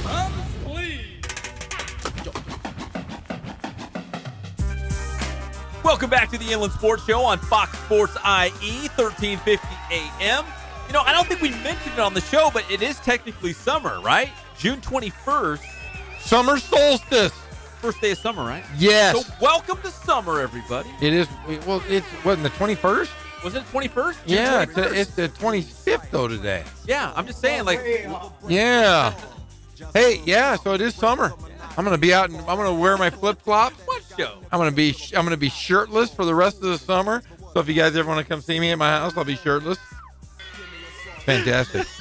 I'm always oiled up too. When you guys come over, that's the good part. I'm always standing in my backyard, You guys oiled know up. the best party's always Oiled up and tan. I'm tan-rific. I'm telling you, man. I'm slippery. I'm tan. I'm tantastic and tan-rific. They catch the slippery Coach Gorham. You almost slipped out of your I'm seat telling right you, now. I'm all oiled up, man. I'm telling you. I love it. Welcome back to the Inland Sports Show on Fox Sports IE 1350 AM. We're here live and amplified every single day from 3 to 6 p.m. We're brought to you by Ken's Sporting Goods, more than 40 years right here in the IE, holding it down for all of your sporting gear needs. And they can do Letterman's jackets.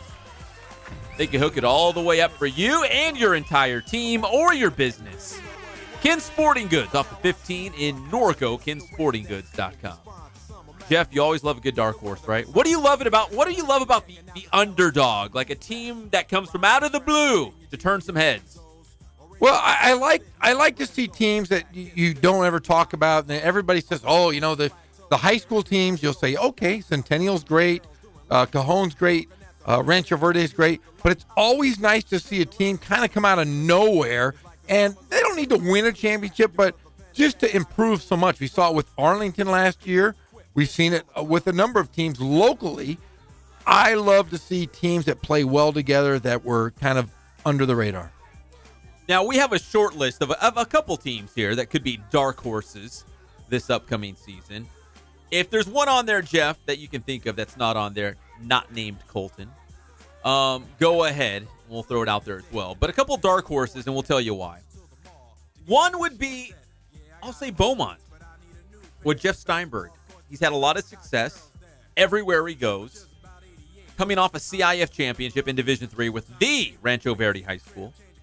Plus, and there's some unique situations where there's a one town, one team kind of deal. Ukaipa's one of those places. There are certain cities that have Norco. one high school. Norco's another one of those. Beaumont's that place too. Beautiful stadium. They've got a lot of kids. Now they've got a great coach with Jeff Steinberg. I feel like Beaumont could be a sleeping giant if it all comes together. But again, they've got Citrus Hill in the Mountain Pass League. Nobody beats Citrus Hill. So that would be the first obstacle. Get past the own juggernaut inside your own league. That would be Citrus Hill. Yeah, well, Beaumont, you got to look at it from this perspective. And I think Coach Steinberg looked at this when he took the job. Beaumont last year had a head coach that was fired mid-season or stepped away, whatever it was. Yeah, there was some drama. There was a lot of drama going on behind the scenes. They had good athletes, very good athletes. They showed promise early, and then the wheels fell off. Coach Steinberg would not take a job unless he thought he would win, for one. Two, he's going to be closer to campus. He can work with those guys in the weight room. He can be closer to his family. And if you're a happy coach and you have a happy life at home because you are closer, things will happen for the better. Coach Steinberg will run an offense and a defense based on the guys he has accordingly. If he can't spread or doesn't have a good quarterback, he'll go to the run game. If he has a good quarterback, he'll go to the spread. He's one of those guys that can kind of maneuver any way he can to win games. He's a football coach. The only downside is he's from Canada. Those guys don't know anything up there. But I will say this, he's one of the best coaches in the area, and I wouldn't be surprised to see them do damage and possibly beat. You mentioned Citrus Hill. Citrus Hill's losing players to the new high school out there. Yeah, I don't want to say they're ripe for the picking because Coach Zolmalt does an awesome job out there. But if there was ever a time for another team to rise up, and we talked about Tockwitz a couple years ago had a really good team, maybe it's going to be Beaumont as the the arch nemesis, the rival. Well, yeah. It's I mean, so what's the new high school? Is it Orange Vista? Orange Vista. Orange Vista is. But they're not in the league. They're not in the league, No. but the thing is, they're in the area. Yes. So when you open up new high schools that are close to great schools that have good athletes, they're going to take athletes away from other schools. We saw it with Hillcrest. Hillcrest opened up and they took players from La Sierra, not players, but they took the enrollment kids from La Sierra and Norte Vista. And look at Hillcrest. They got good overnight, basically. Yes, they did. And the same can be said for Orange Vista to take away players from Citrus Hill. Beaumont looks, appealing from the outside looking in. Great stadium, a lot of kids, great coach. Could have the making of something special Yes. out there. A team that you just mentioned, Jeff, Norco High School. Now, listen, you're going to see, Norco's not a dark horse. They've made the playoffs 31 years in a row. But in terms of winning a CIF championship, I think Norco is one of the favorites in Division II this year. Norco is absolutely loaded, and I feel like this could be their year to win the Division II championship. Listen, they're good every single year. I know that. They always make the playoffs. I know that. But in terms of coming home with a CIF title, I think Norco could do it. And Division II is going to be tough. So many great teams. But I think Norco could be that team at the end of the season hoisting a CIF championship. Yeah, Chastain always does a great job. We've talked about that offensive line. They are the best. Outside of Heritage, is there another offensive line better? Bigger, stronger, more powerful. I'd say Norco and Heritage are right there. Maybe Chaparral. And we talked about Nick Lasher. He was an All-CIF player last year. Very mobile, can throw the ball. But there's also something else that we haven't talked about, is there is a quarterback controversy that is brewing in Norco.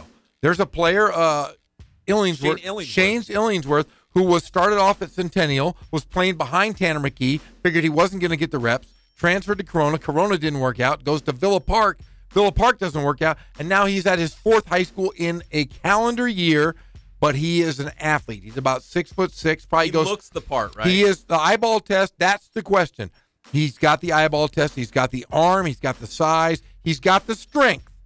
But does he have what between the ears to take them to the next level? We've seen Nick Lasher take him all the way in that tough division, that tough league. Nick Lasher's great, but you also have a guy that's on his heels who is the eyeball quarterback. Yeah, it's only June right now, but I would be interested once the helmets and pads come on, maybe like the first week of August, second week of August, leading into week 0.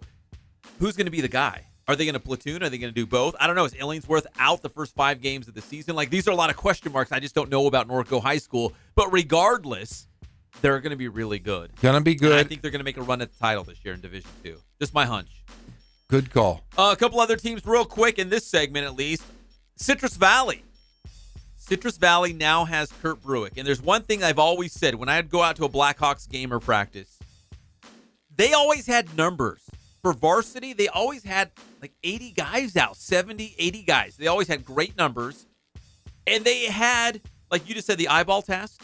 They looked the part. They had big guys up front. They had great-looking skill guys. They've had some pretty good quarterbacks. They looked the part. You throw in Kurt Bruick, I feel like they're ready to just, launch and go to new heights. I feel like this Citrus Valley team, this is no slight to Redlands or Rev, because we love Coach Lunsford, who's now at Redlands East Valley, and we've had a great, good relationship with Redlands High School. I don't know. I feel like Citrus Valley, I'm not ready to say they're going to beat Cajon, because Cajon is awesome this year, really good this year. But Jeff, I think Citrus Valley could be set up. I think they're Division 8 for playoffs. This is another team. I would not be surprised with Bruick on board that they're competing for a CIF championship in his first season. The family lineage tells it as it is. Kurt Bruick is one of the best coaches in the area. He lives, breathes, and eats football. He will get strength. He has a great support assistant coaches. And if you said they have a huge number of guys and they're doing all the right things, lifting weights, working, watching they film, are, right? With Bruick, they are. They're going to be if he was going to leave basically a dynasty at Rev to go to Citrus Valley, that says something right there. He sees that there's a lot in the cupboard. So good call on his part. And finally, one more dark horse, a sleeper team out there. And again, we're using this very loosely because Norco, I wouldn't say is a sleeper team. They're obviously one of the best teams in the IE. But another school is Norte Vista. And I bring up Norte Vista, and that's another school that's had a lot of success in recent years. But last year was a down season for high school football in Riverside. I don't think we had a single team win a playoff game. We did not. And nobody advanced in the playoffs. Norte Vista last year, and Jeff, you know this better than anybody. You called the games on Riverside TV. You work there. You see these kids. Last year was pretty good. This year, with all that experience they gained last year, most of those kids are coming back, right? They could be a sleeping giant. Well, here's the deal. You have an offense that has been run the same for 25-plus years. Ken Batdorf is not going to change. We all know that. He always has great running backs. Think of the last few years. They had a CIF Player of the Year in Martinez. I forget it was the running back CIF Player of the Year. He goes to the bench when Freddie Holly comes in. Freddie Holly. Oh, that's right. Andrew Martinez was the big guy. Was the CIF Player of the Year, and he didn't start his senior year. But they played two of them together, and they each had it was ridiculous. 2,000 yards. It was insane. So then they go from Freddie Holly to Malesio. Malesio is Eric Malesio is the all-time leading rusher of the world. He broke every record. Right? He had the second best season in the history nationally of high school football. The best ever. And he played 1 year. Then his brother now is the running back. And guess what? Chris Malesio. Last year that offensive line was not there. They lost Stanton. Manu Malauna. Exactly. I can't say that. And Solomon Iosefa. There you go. You said that one as well. Both college football players, both starting for their, at Redlands and up at Cal Poly. Great offensive line. Guess what? He's got an offensive line. He's got guys. Chris Malesio's back, right? He's got Chris Malesio back. He had a freshman line that was huge. Couple transfers that came in at the end of the season. And guys, guess what? Freddie Holly Jr., the next one, whatever is this, the next Holly, there's an incoming freshman. He will be at Norte Vista. He is the running back in waiting. Norte Vista is going to be very, very, very good for the next 2-3 years. I think they're, D7? They're D9. They're D9? Division 9. Oh, so they went down a couple. They went down a couple because last year they had that down year. Okay, so the teams that we just mentioned, Citrus Valley, Norco, Beaumont, Norte Vista, not only league titles, we're talking about CIF title runs. Hey, this could happen. You remember Norte Vista was in the CIF championship 2 years ago versus San G. It's Division 7, bigger division. And remember this, 2 years prior to that, they were in the CIF championship with Citrus Hill. That's right. That was the Eastern Division at the time. So we're talking every 2 years, Norte Vista's back. And I'll tell you, a lot of secrecy going around at Norte Vista, but I wouldn't be surprised to see them make a deep run in the playoffs. So Novi is Division 9. I did not know that. Aquinas won the Division 9 title last year. So if you're trying to compare apples to apples, I think Aquinas was not your typical Division 9 team that we saw last year because they were off the charts good. But now, I don't know. Maybe Novi can run it just like Aquinas did last year in D9. Well, yeah, they're going to be very, very good. When you have a good offensive line, you have a great running back, Malesio, they're going to be good. All right, when we come back here on the Inland Sports Show, we're going to shift to the NFL. We're going to tell you why the Chargers could be kicking themselves for years to come. Did they really make a bad decision? We'll be back. It's the Inland Sports Show on Fox Sports IE, 1350 AM.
I played once upon a time at Centennial High School. I was actually on the first ever CIF championship team back in 2000, and then my senior year we won it again.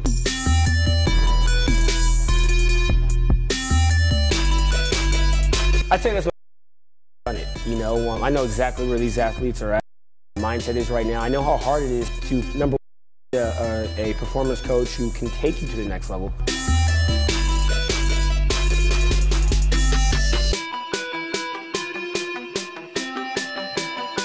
What sets us apart has to be, you know, how we work with our athletes and what we know.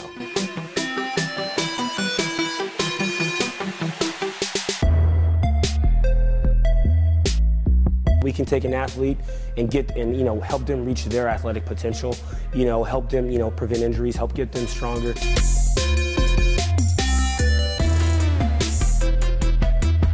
I know every single athlete who steps into this gym. I know exactly where they're at, and I'm going to progress them every week. If you're not getting results, then, you know, really what's it about? We're going to deliver something that's measurable, you know, in terms of speed, power, you know, strength, agility.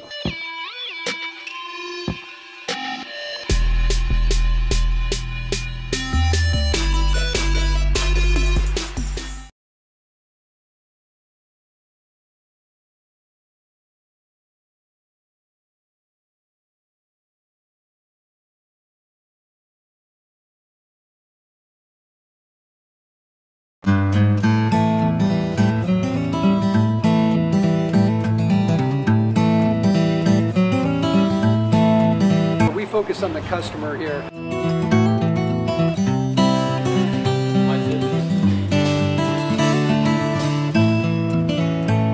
Believe it or not, that is the biggest thing for customers on an oil change. They just want the convenience of coming in, driving in, getting it done, and driving out.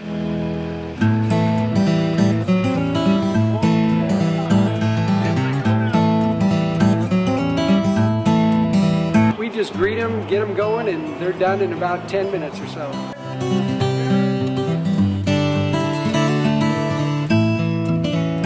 We don't push any sales on them. We do the oil change, and I think that's what sets us apart is our customer service.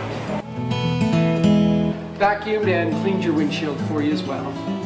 Everything's looking pretty good. Come into us one time, believe me, we'll spoil you and you'll be ready to come back the next time.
milk was a bad choice.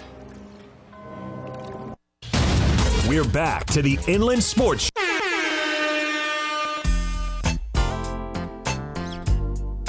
Welcome back to the Inland Sports Show on Fox Sports IE 1350 AM. Did I mention the Quakes are on early tonight? No! Oh, Mike Linskog came in our studio all angry and said, "You guys, I'm kicking you out early." He did? Because he loves dominating the airwaves in the IE. He does. Old He is Skoggy Skog. Man, what's He was going to happen? angry.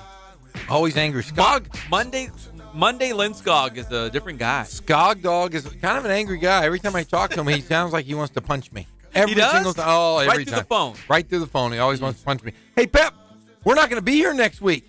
Where are we going? We're Whoa, we're not taking family vacations yet, are we? We're not married. We can't by tell family anybody, yet. but we are taking a break next week. We won't be on. This is the first time since December 4th.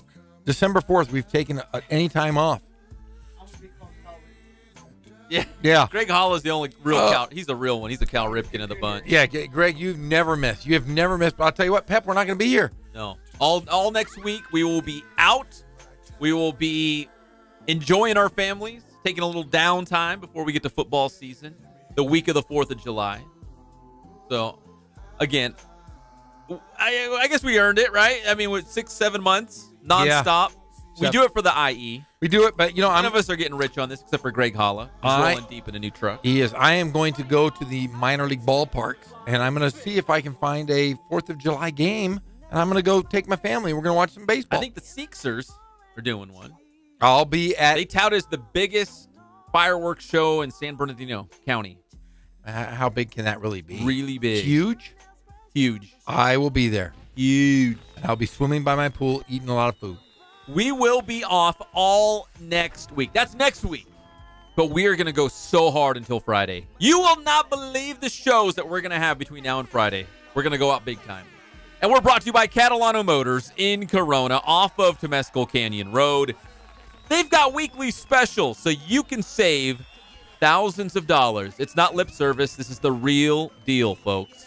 And when you mention the Inland Sports Show at Catalano Motors, you get $500 off. No joke.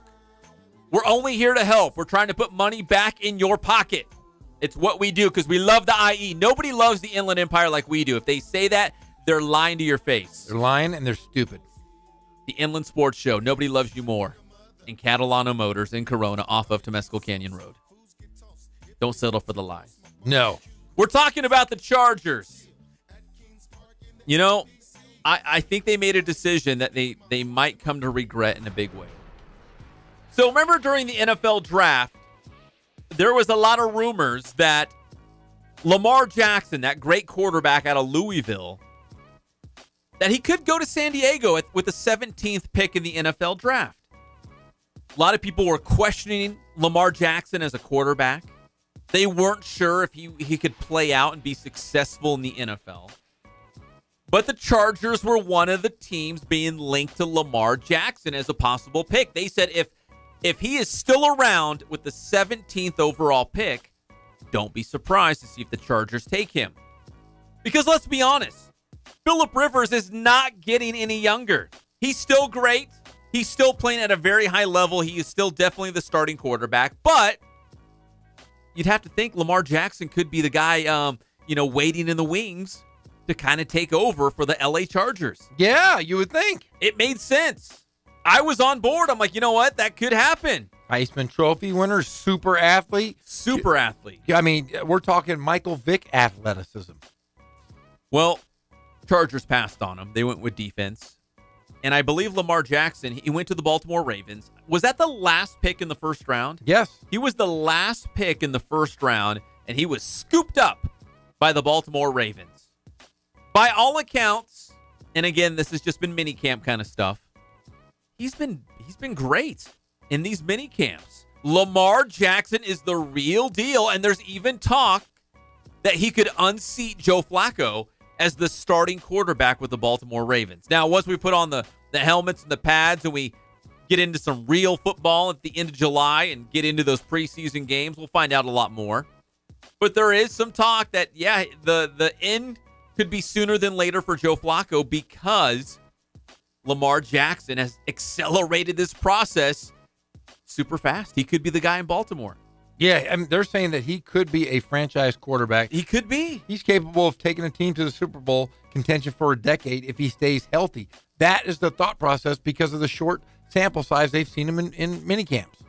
Again, it's been a small sample size, but all the writings on the wall that this guy is going to be really, really good. So when it comes out now, now we bring it full circle here.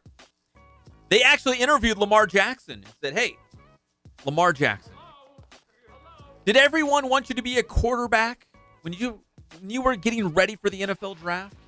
Did they say, hey, we think you're a great quarterback? Or there was a lot of talk that Lamar Jackson is such a great athlete, they might move him somewhere else. And he said, yeah, you know what? Funny you ask me that. There was one team out there that said, we like you, Lamar Jackson, but we don't like you at quarterback. We want to play you at receiver. Whoa. Foul on the play? I call foul on that. That's the dumbest thing I've heard all day, Pep. And we've heard a lot of dumb things today. And that's the dumbest.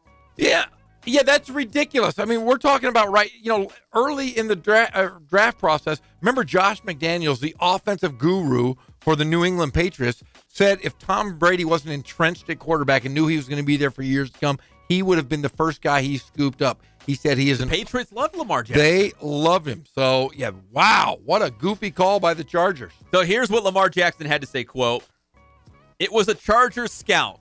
He was the one who told me about it. He was the first one to come out to me, and I was like, what? He caught me off guard when he asked him about being a receiver. I even made a face for him like, what? I thought he was trying to be funny, but he kept going, so it just became blown out of proportion. Jackson made it very clear he had exactly zero interest in playing receiver. Thus, the Chargers passed on him in the draft. So I'm just saying right now, if you're an LA Chargers fan and Lamar Jackson is a huge hit in Baltimore, he could have been yours. But there was a scout out there that told him, nope, you're not playing quarterback. You're going to be a receiver. Dummies. Big dummies. Coach Gorham blew the whistle on him. Foul on the play. Did I scare you guys? That was pretty loud, wasn't it? Was That's my Fox 40, buddy. The loudest whistle in the game. Loudest in the game. Is that what you're known by? Yes. There's Coach Gorham, loudest whistle in the game, guys. All right, we come back here on the Inland Sports Show. We'll talk more about the Dodgers. Big 10-game homestand opening up tonight. The Halos and Royals, they've gone final in Kansas City, and it's not good, folks. It's really bad.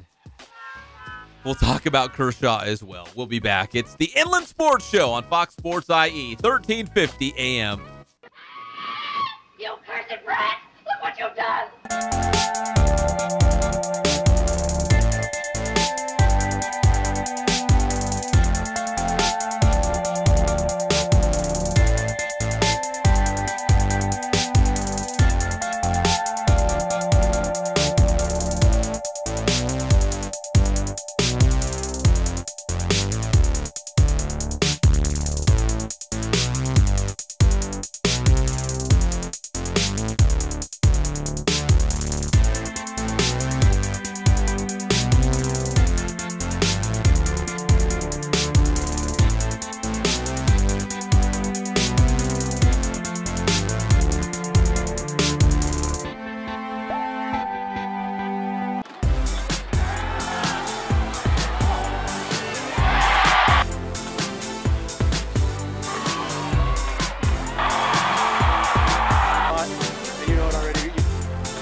focus on the customer here.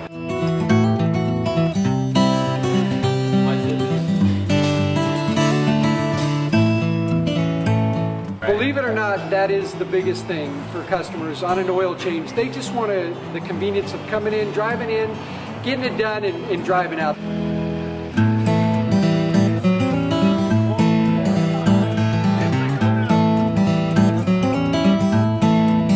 We just greet them, get them going, and they're done in about 10 minutes or so.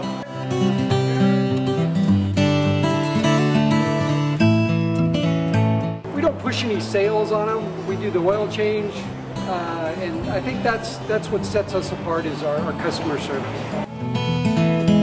Vacuumed and cleaned your windshield for you as well. Everything's looking pretty good.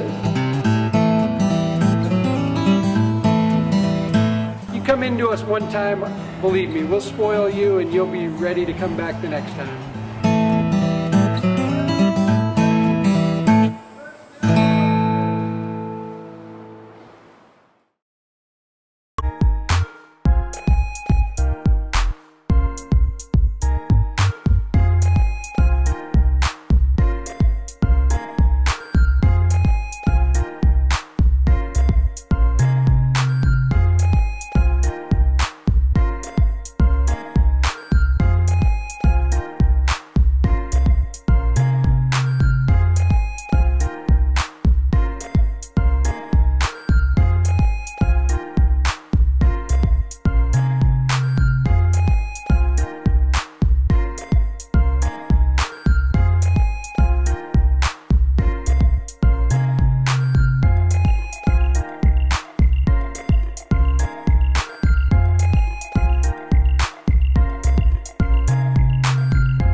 Hernandez and Jeff Gorham.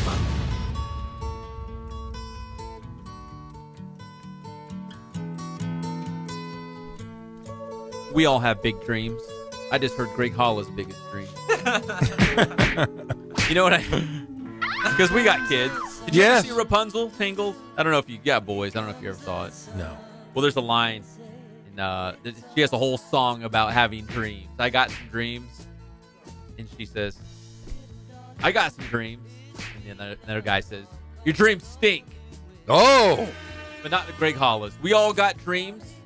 My dream one day, you know what my dream is? No. More than anything else? What is your dream? To get my oil change that's spoiled every 3,000 or 5,000 miles. That's the only thing that matters to me. That's a big dream. It's a big, big dream. We can all have big dreams. The sky's the limit when you go to Spoiled off of Alessandro Boulevard. I feel like when I go to Spoiled, I can do anything. That's my dream. It can be your dream too. Spoiled. Quick quality oil change off of Alessandro Boulevard right there on the 215. Spoiled's the best. And that's why we like to link up with Spoiled. Keep your car going strong. Welcome back to the Inland Sports Show on Fox Sports IE 1350 AM. We're here every single day, 3 to 6 p.m. on the local sports leader, Fox Sports IE 1350 AM. Today, Jeff, we're going to send you off in a bad mood because I'll just get right to the meat and potatoes of it. The nitty-gritty? The Halos lost to the Royals. Crap. 2-zip. 2-zip. They can't score. This last homestand, they were terrible. It was unbearable to watch. They couldn't score. They scored a little bit yesterday, but man alive, how do you not score? Ugh.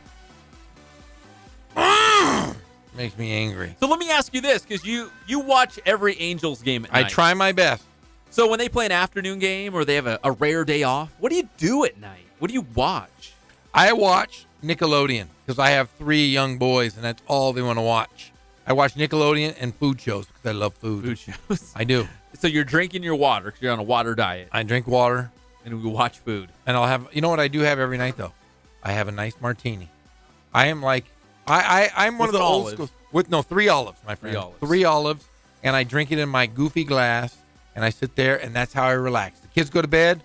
I have my nightcap, old Smetty Smed, who just had a birthday yesterday. Hey, happy birthday. Yeah. Yeah, she just turned 22. 22. So we have a martini every night. We discuss the world topics. We discuss politics. You do? Religion. Life. So everything you're not supposed to talk about, you talk about. Only with her. Okay. So anybody that knows me knows about my religion, my politics. You don't know me. You don't. Only Smetty Smed Old knows. Smetty Smed knows. And we talk. We always talk. Every single night we talk. We fight. We shed a tear over a martini. That's my life in a nutshell. Oh my goodness. Okay, I know. The Halos lost to Kansas City 2-zip this afternoon. It just went final. But here's the good news. I'm a silver lining guy, glass half full kind of guy, because we hashtag the Riv raised me. We love the Riv. We love the Inland Empire. The pride, Arlington High School. Lucas Duda now plays for the Kansas City Royals. He hit a home run yesterday, his 5th of the season. Came back today, and he really put it to the Halos. It was a scoreless game in the 4th inning when the Arlington Lion did this. And he gets a ground ball to the right side, and even better, a base hit. So Dozier's double turns into a run, and the Royals score first. 1-0 in the bottom of the 4th. That's the bonus. Got him over and in. Fastball away, 93. Duda stuck it. So nice to have him back in that lineup. You know, isn't that Rex Hudler talking, the former Angels now? It is the old Hud dog. Another ball hard here. Yeah. Duda. And there's the Hud dog. Yeah, Duda was really started. Remember, he was one of the worst hitters earlier this year. I mean, remember, he homered on opening day. Do you remember that? I do. And we were like, yeah, this guy is going to be an all-star, home run derby, the whole deal. And then he went to lead the he cooled off. He led the league in strikeouts. I mean, it was like the Ice Age. Yes. It was. Yeah. He cooled off. He was frozen. He didn't even move. He just sat in the dugout, and they were like, is that guy alive? It was like watching those Ice Age movies. Yeah, it was pretty bad. But, hey, home run yesterday, big base knock today. It proved to be the difference. It was the first run on the board as the Royals beat the Halos this afternoon 2-zip. And that was a makeup game, right? There was a game that was rained out back in April. And they said that game back in April that the weather postponed. With the wind chill, it was like in the teens. Like, it got super cold in Kansas City. So it looked pretty warm out there today. Yeah, they had more delays and canceled games in that month than any season for in baseball Kansas history. City? No, or for just any in general? just in general. Major League Baseball had more cancellations than any other year in history in that month. It's pretty crazy. So the opposite of global warming. It was the opposite. The Ice Age. It was. I enjoy global entering warming. the Ice Age, people. We are. But Go get your parkas, your beanies, your scarves. It's freezing out there. Yeah, and then the Angels got a tough one. They're at Boston starting tomorrow. Are they really? Yeah. Ooh. It's going to be a tough schedule for the Los Angeles Angels. I tried to sound cool there, but I didn't. Hey, I know yesterday they were doing that Temploro de Los Temblores. Yeah, did you know that? Of course I do. I always talk to Mike Linscott. Because I listened on the radio. In fact, I called our guy Greg during the game and asked if he was calling it. I did. I was excited. So does Mike Linscott say Los Temblores? Yeah, he did. He did? Oh, yeah. He sounded really good. Good. He was rolling those R's. And he's the man. dotting those I's, crossing those T's. He was doing it all. Mike Lindskog, the voice of the Rancho Cucamonga Quakes. They are on the air in, I don't know, about 30 minutes from now, right? About 30 minutes from now, right here on Fox Sports, IE 1350 AM, as they are taking on Lake Elsinore. All right, the Dodgers. Shall we talk about some Dodgers? We haven't talked about the Dodgers enough on this show. They open up a 10-game homestand against the Cubs. The Cubs were just recently swept by the Cincinnati Reds. So the Cubs are reeling. They're stumbling. They are ripe for the picking. And here come the Dodgers. Back at home at the Ravine, 10-game homestand. Clayton Kershaw pitched on Saturday. He did okay, but more importantly, he feels great after the start. His back's not hurting. And they're saying that we could see him as early as Thursday or Friday, I think, back in the rotation. 33 minutes ago, Clayton Kershaw will start again on Thursday in the series finale against the Cubs. Oh, yeah. So there you go. Clayton Kershaw feeling good. That's the most important thing coming off that start against the Mets in New York on Saturday. So good news there for Clayton Kershaw. Right now, as it stands, Arizona is on top of the Dodgers. What, 2.5 games, I think it is, in the National League West. So 2.5, that's nothing. Nothing. By the end of the week, the Dodgers could be back in first place. And we mentioned yesterday, they set a new team record and tied the MLB mark for solo home runs in a game. They had 7. The all-time Dodgers record for home runs in a game, period, is 8. They did that in 2002 against the Brewers, but they had 7 solo home runs. I'm not talking about Han. But solo rides. Get it? Solo? I do. But now, has that not been, that was pretty bad one there, right? But no, has it not been this season, though, that we've seen just either strikeouts or solo shots? There hasn't been a lot of guys that are getting multiple RBI games because the game has changed a lot this year. You either strike out or you hit home runs. I blame the nerds. You blame the sabermetric nerds. The analytics guys. Yes, the baseball nerds, because before, and I think old school baseball people still feel that like striking out's the worst thing you could do. Because if you put the ball in play, you're making the other team, you're forcing them to make a play. They've got to make something happen, whether it's a routine ground ball, a pop out, whatever. They still got to make the play. When you strike out, nothing good can happen. At least when you put the ball in play, something can happen. Maybe you just slow roller the third and the third baseman throws it away. I don't know. Something can happen. But now we're living in a time when the nerds are saying, you know, a strikeout's really not that bad. So that's why you see a lot of guys. I mean, in my heyday when I was young, Rob Deere was that guy. There's a guy named Rob Deere. Yes. He was all or nothing. It was like either a 450-foot home run or a strikeout. He would strike out all the time. And it used to be strikeouts were the worst thing you could do. Now the baseball nerds are telling us it's not that bad. Strikeouts aren't that bad. Go for it. Live it up. Live with that gusto. Swing that bat. Reggie Jackson, another guy like that as well, was this swinger, swing for the fences or go home. And then basically that's what we're seeing a lot in baseball. Yeah, a lot of guys that are just swinging. They're worried about the exit off of the exit velocity or whatever. The exit velocity and the angle that they swing. There's all kinds of these things that are coming in just in the last couple of years that are really changing baseball. And I don't know if it's for the good because people aren't showing up to baseball games like they have been because of the strikeouts. Call me old-fashioned, but make contact. Make the other team make the routine plays. I agree. Force them to do it. I agree 1,000%. The way, like, even if you want to take it to another sport like soccer, if you don't shoot on goal and make the other goalkeeper make the play, make him do it. Make him. Yeah, exactly. You never know what's going to happen. He could drop the ball. He could bobble it. Same thing with baseball. Even a routine grounder to short, you just never know. He could airmail it into the stands. You just never know. Put it in play. Right now, the Dodgers have gone 25-9 since May 16th. The hottest team in all of baseball, it's your Los Angeles Dodgers. People in Colton are just going absolutely nuts. Ecstatic. They can't believe themselves. But the Dodgers are back. And you got to be happy if you're the Dodgers because Matt Kemp has been their leader this season. He's an all-star. And we're talking before the season started, they were talking about shipping him off or just waiving him. They weren't sure if he was really going to be that guy. He's playing like an all-star.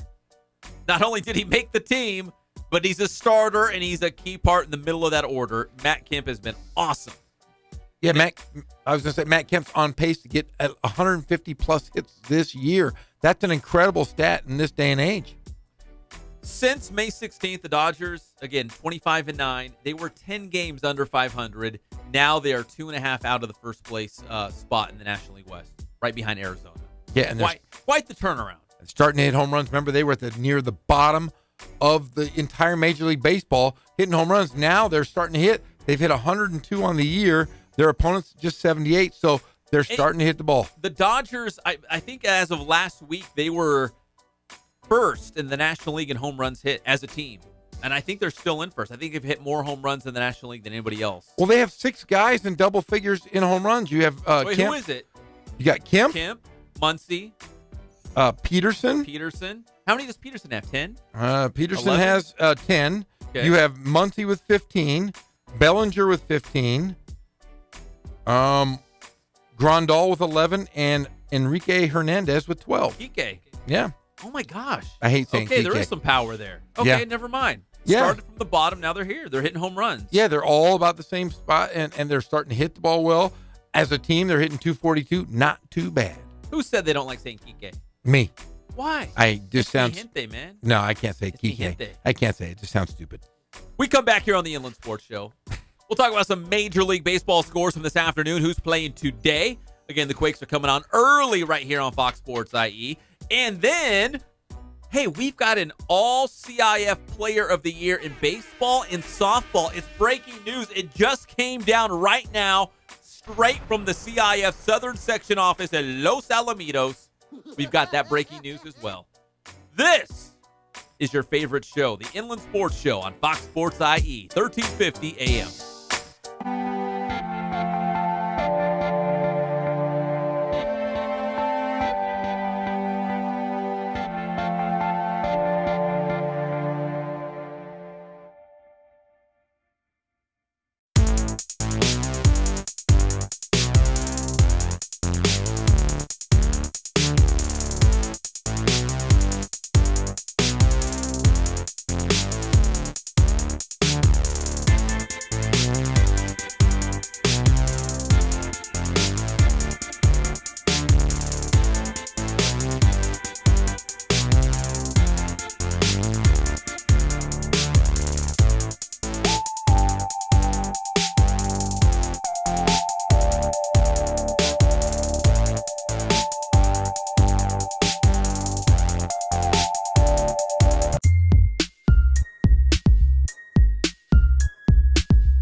We're small, family-owned, strive for quality pre-owned vehicles. We're not a volume dealer, and we take every deal as personal to us.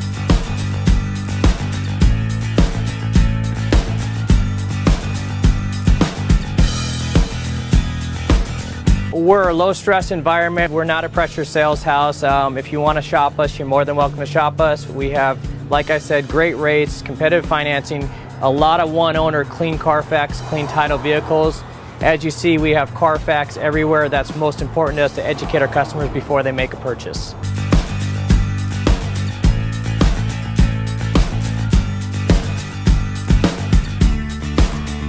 We're right off of Ontario, right off a couple exits off the 15 freeway, off Cajelco, off El Cerrito, and we're right on the main drag going into Dos Logos and the crossings.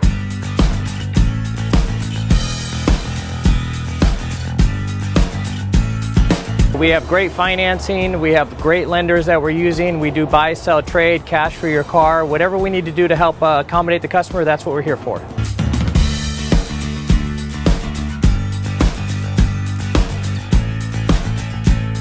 We have a little bit of everything. We start at about $69.95 and go all the way up to $100,000. We have Escalades, we have commuters, we have pickup trucks, we have Jeeps, sport utilities, and if we don't have it, our specialty is finding you exactly what you're looking for.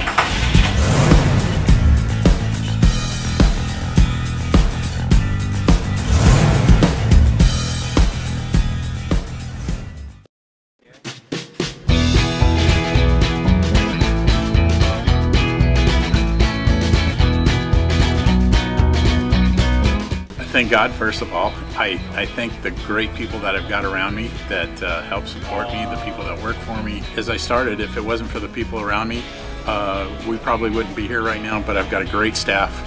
I've got great people that do stuff for us outside the store, and we've been very, very fortunate.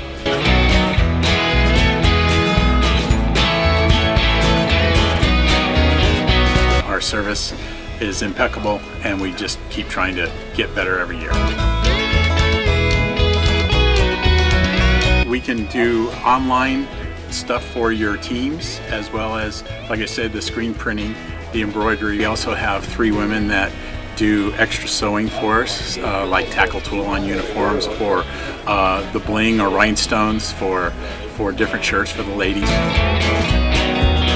That's why we have certain racks just for certain schools, and the fun about that is that it turns into other schools that may come in here that aren't as close, that we can do stuff for them as well. We've had very, very good customers throughout the years, and it's just been a blast.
Welcome back to the Inland Sports Show on Fox Sports IE 1350 AM. This is our final segment. We're going to give way to Rancho Cucamonga Quakes baseball with Mike Lindskog on the call. Coming up in just about 20 minutes right here on Fox Sports IE as the Quakes head down the 15 to Lake Elsinore. Another big-time matchup between the Dodgers and the Padres California League affiliate. We're brought to you by Ken Sporting Goods. More than 40 years. Holding it down for all of the IE. You need shin guards, cleats, a baseball bat, softball glove. They do it all at Ken Sporting Goods. And if you need a Letterman's jacket just in time for your senior pictures so you can look really cool in your yearbook, they can do that too They can do sales for the entire team or your company at Ken Sporting Goods. KenSportingGoods.com is their website. Or just go see them in person. Right there off the 15 freeway. In Norco, you know where they're at. Places like a museum. Anyone's been in that building. I've been there. I know you've been there a lot. Because I am a somebody, Pep.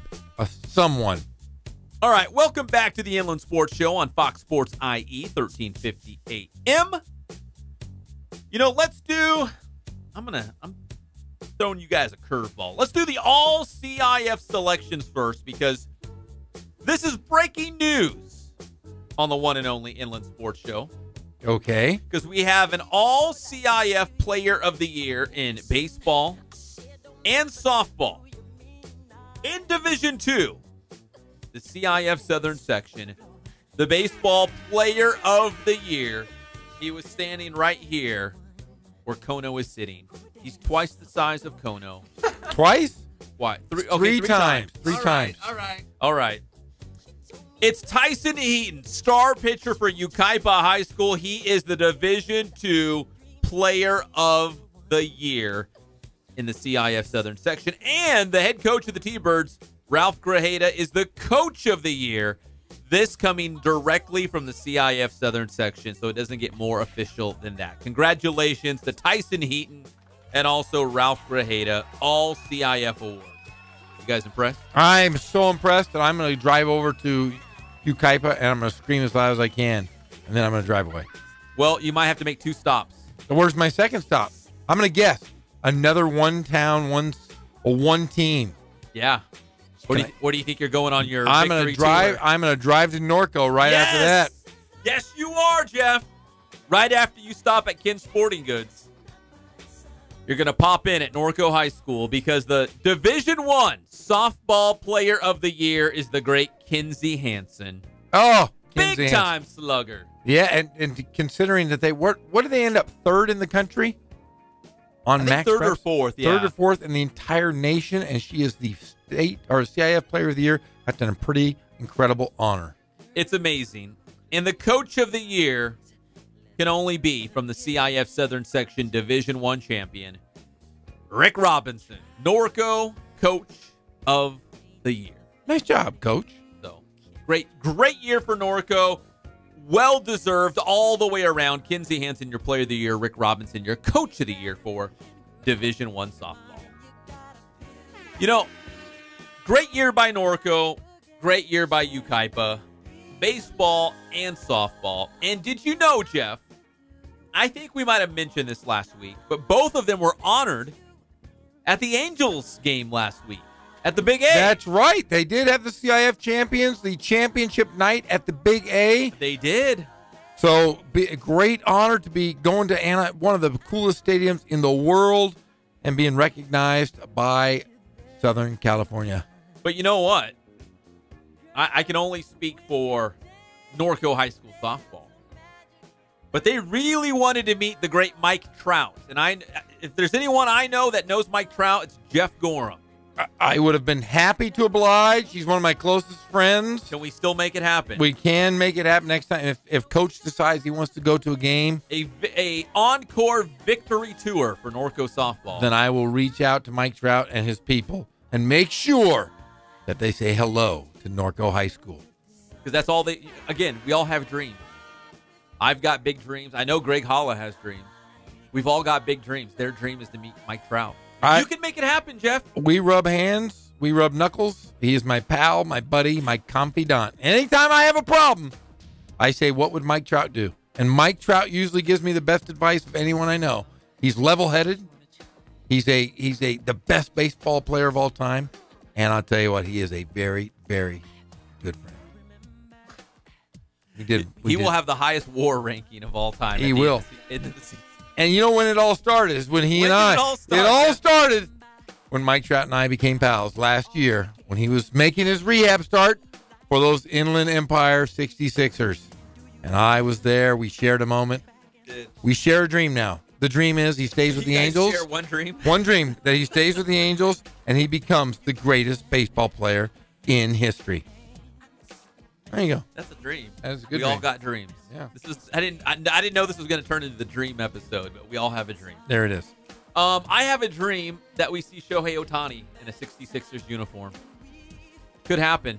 Hey, if I will find out first, and I will let you guys know. You're going to find out first. Yeah, because I do think, though, with the injury that he sustained, I think that the Angels will play it. It's a. I hate to say it's a win-win, because if he is hurt, we know that he's out till 2020. But the good news is he'll be able to hit through the rest of the season. He'll have surgery if he has to have surgery, and then that would just put off that year. We'll see him again. Well, we will know a lot more on Thursday when he's big day. reevaluated.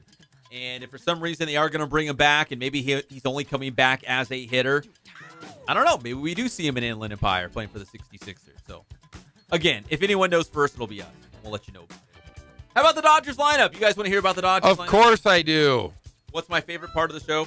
The Dodgers lineup. The Dodgers, man, because I have dreams too.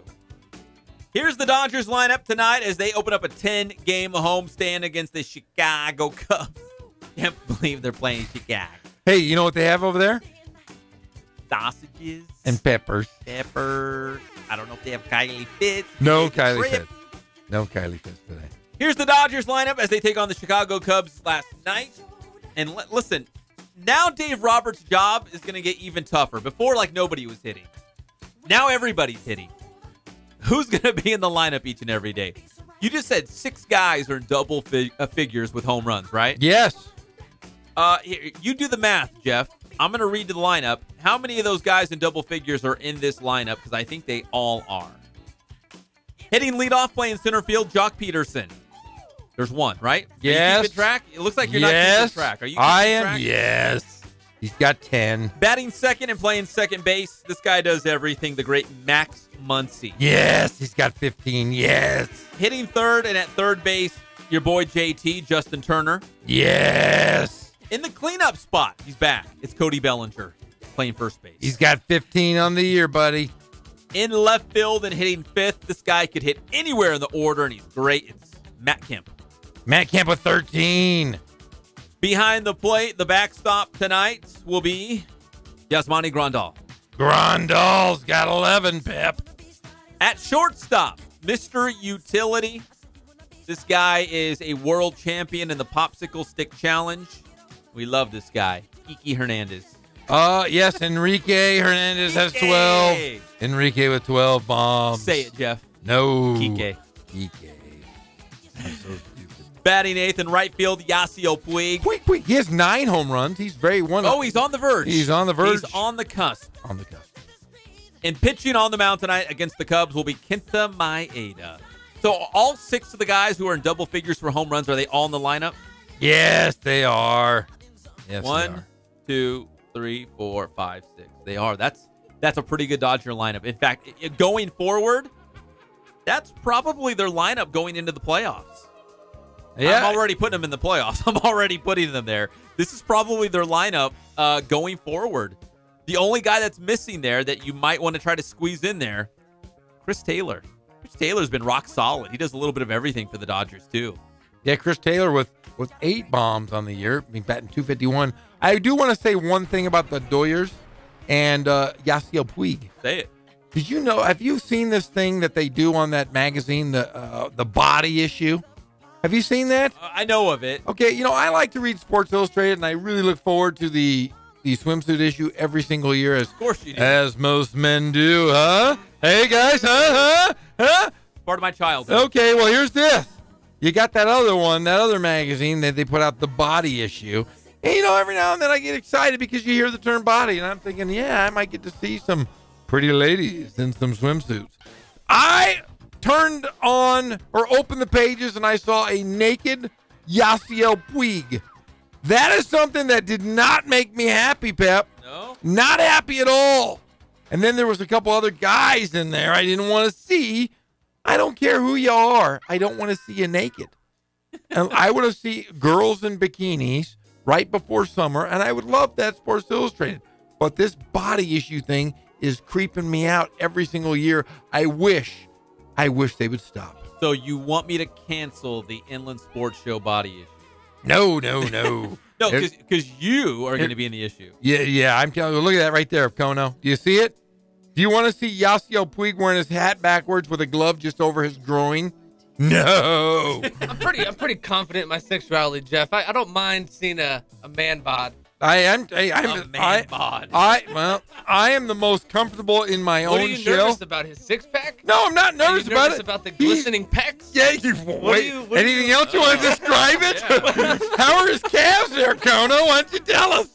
I just don't want to. Honestly, I'm a man. I'm a man's man. I just want to see, pretty girls hanging out in the Bahamas, maybe throwing the ball around, maybe a little smash ball on the beach. I don't want to see Yasiel Puig and a bunch of other dudes with balls strategically placed in front of their nether regions.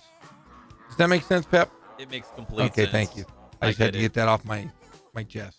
The Quakes are coming up right here on Fox Sports IE 1350 AM. Tomorrow on the Inland Sports Show, because, again, we're bowing out about 20 minutes early from Mike Lindskog and Rancho Cucamonga Baseball. Tomorrow, we will continue our high school football preview. Tomorrow, we will talk about some of the best matchups going into the 2018 season. These are must-see games. Games that will decide league titles, games featuring rivalries, games with new head coaches in place. These are the games that you don't want to miss. We'll talk a lot of high school football tomorrow. And again, the very latest, if we hear anything on LeBron James, Kawhi Leonard, Shohei Ohtani, Clayton Kershaw, which we just heard he will start on Thursday, final game of the homestand, that home series against the Cubs. So anything happens, we'll talk about it tomorrow. We're brought to you by our good friends at Boost Performance Training with Coach Ray Bass. Follow them on Instagram and Twitter. They've got a strength and speed class on Saturday mornings. You don't want to miss that. You can get a leg up on everybody else in your sport. It doesn't matter the sport. All sports at Boost Performance Training. Are you okay over there? No. Rancho Cucamonga Baseball is coming up next as they are on the road at Lake Elsinore. We'll see you tomorrow at 3 o'clock on your favorite show, the Inland Sports Show on Fox Sports IE 1350 AM. Bye.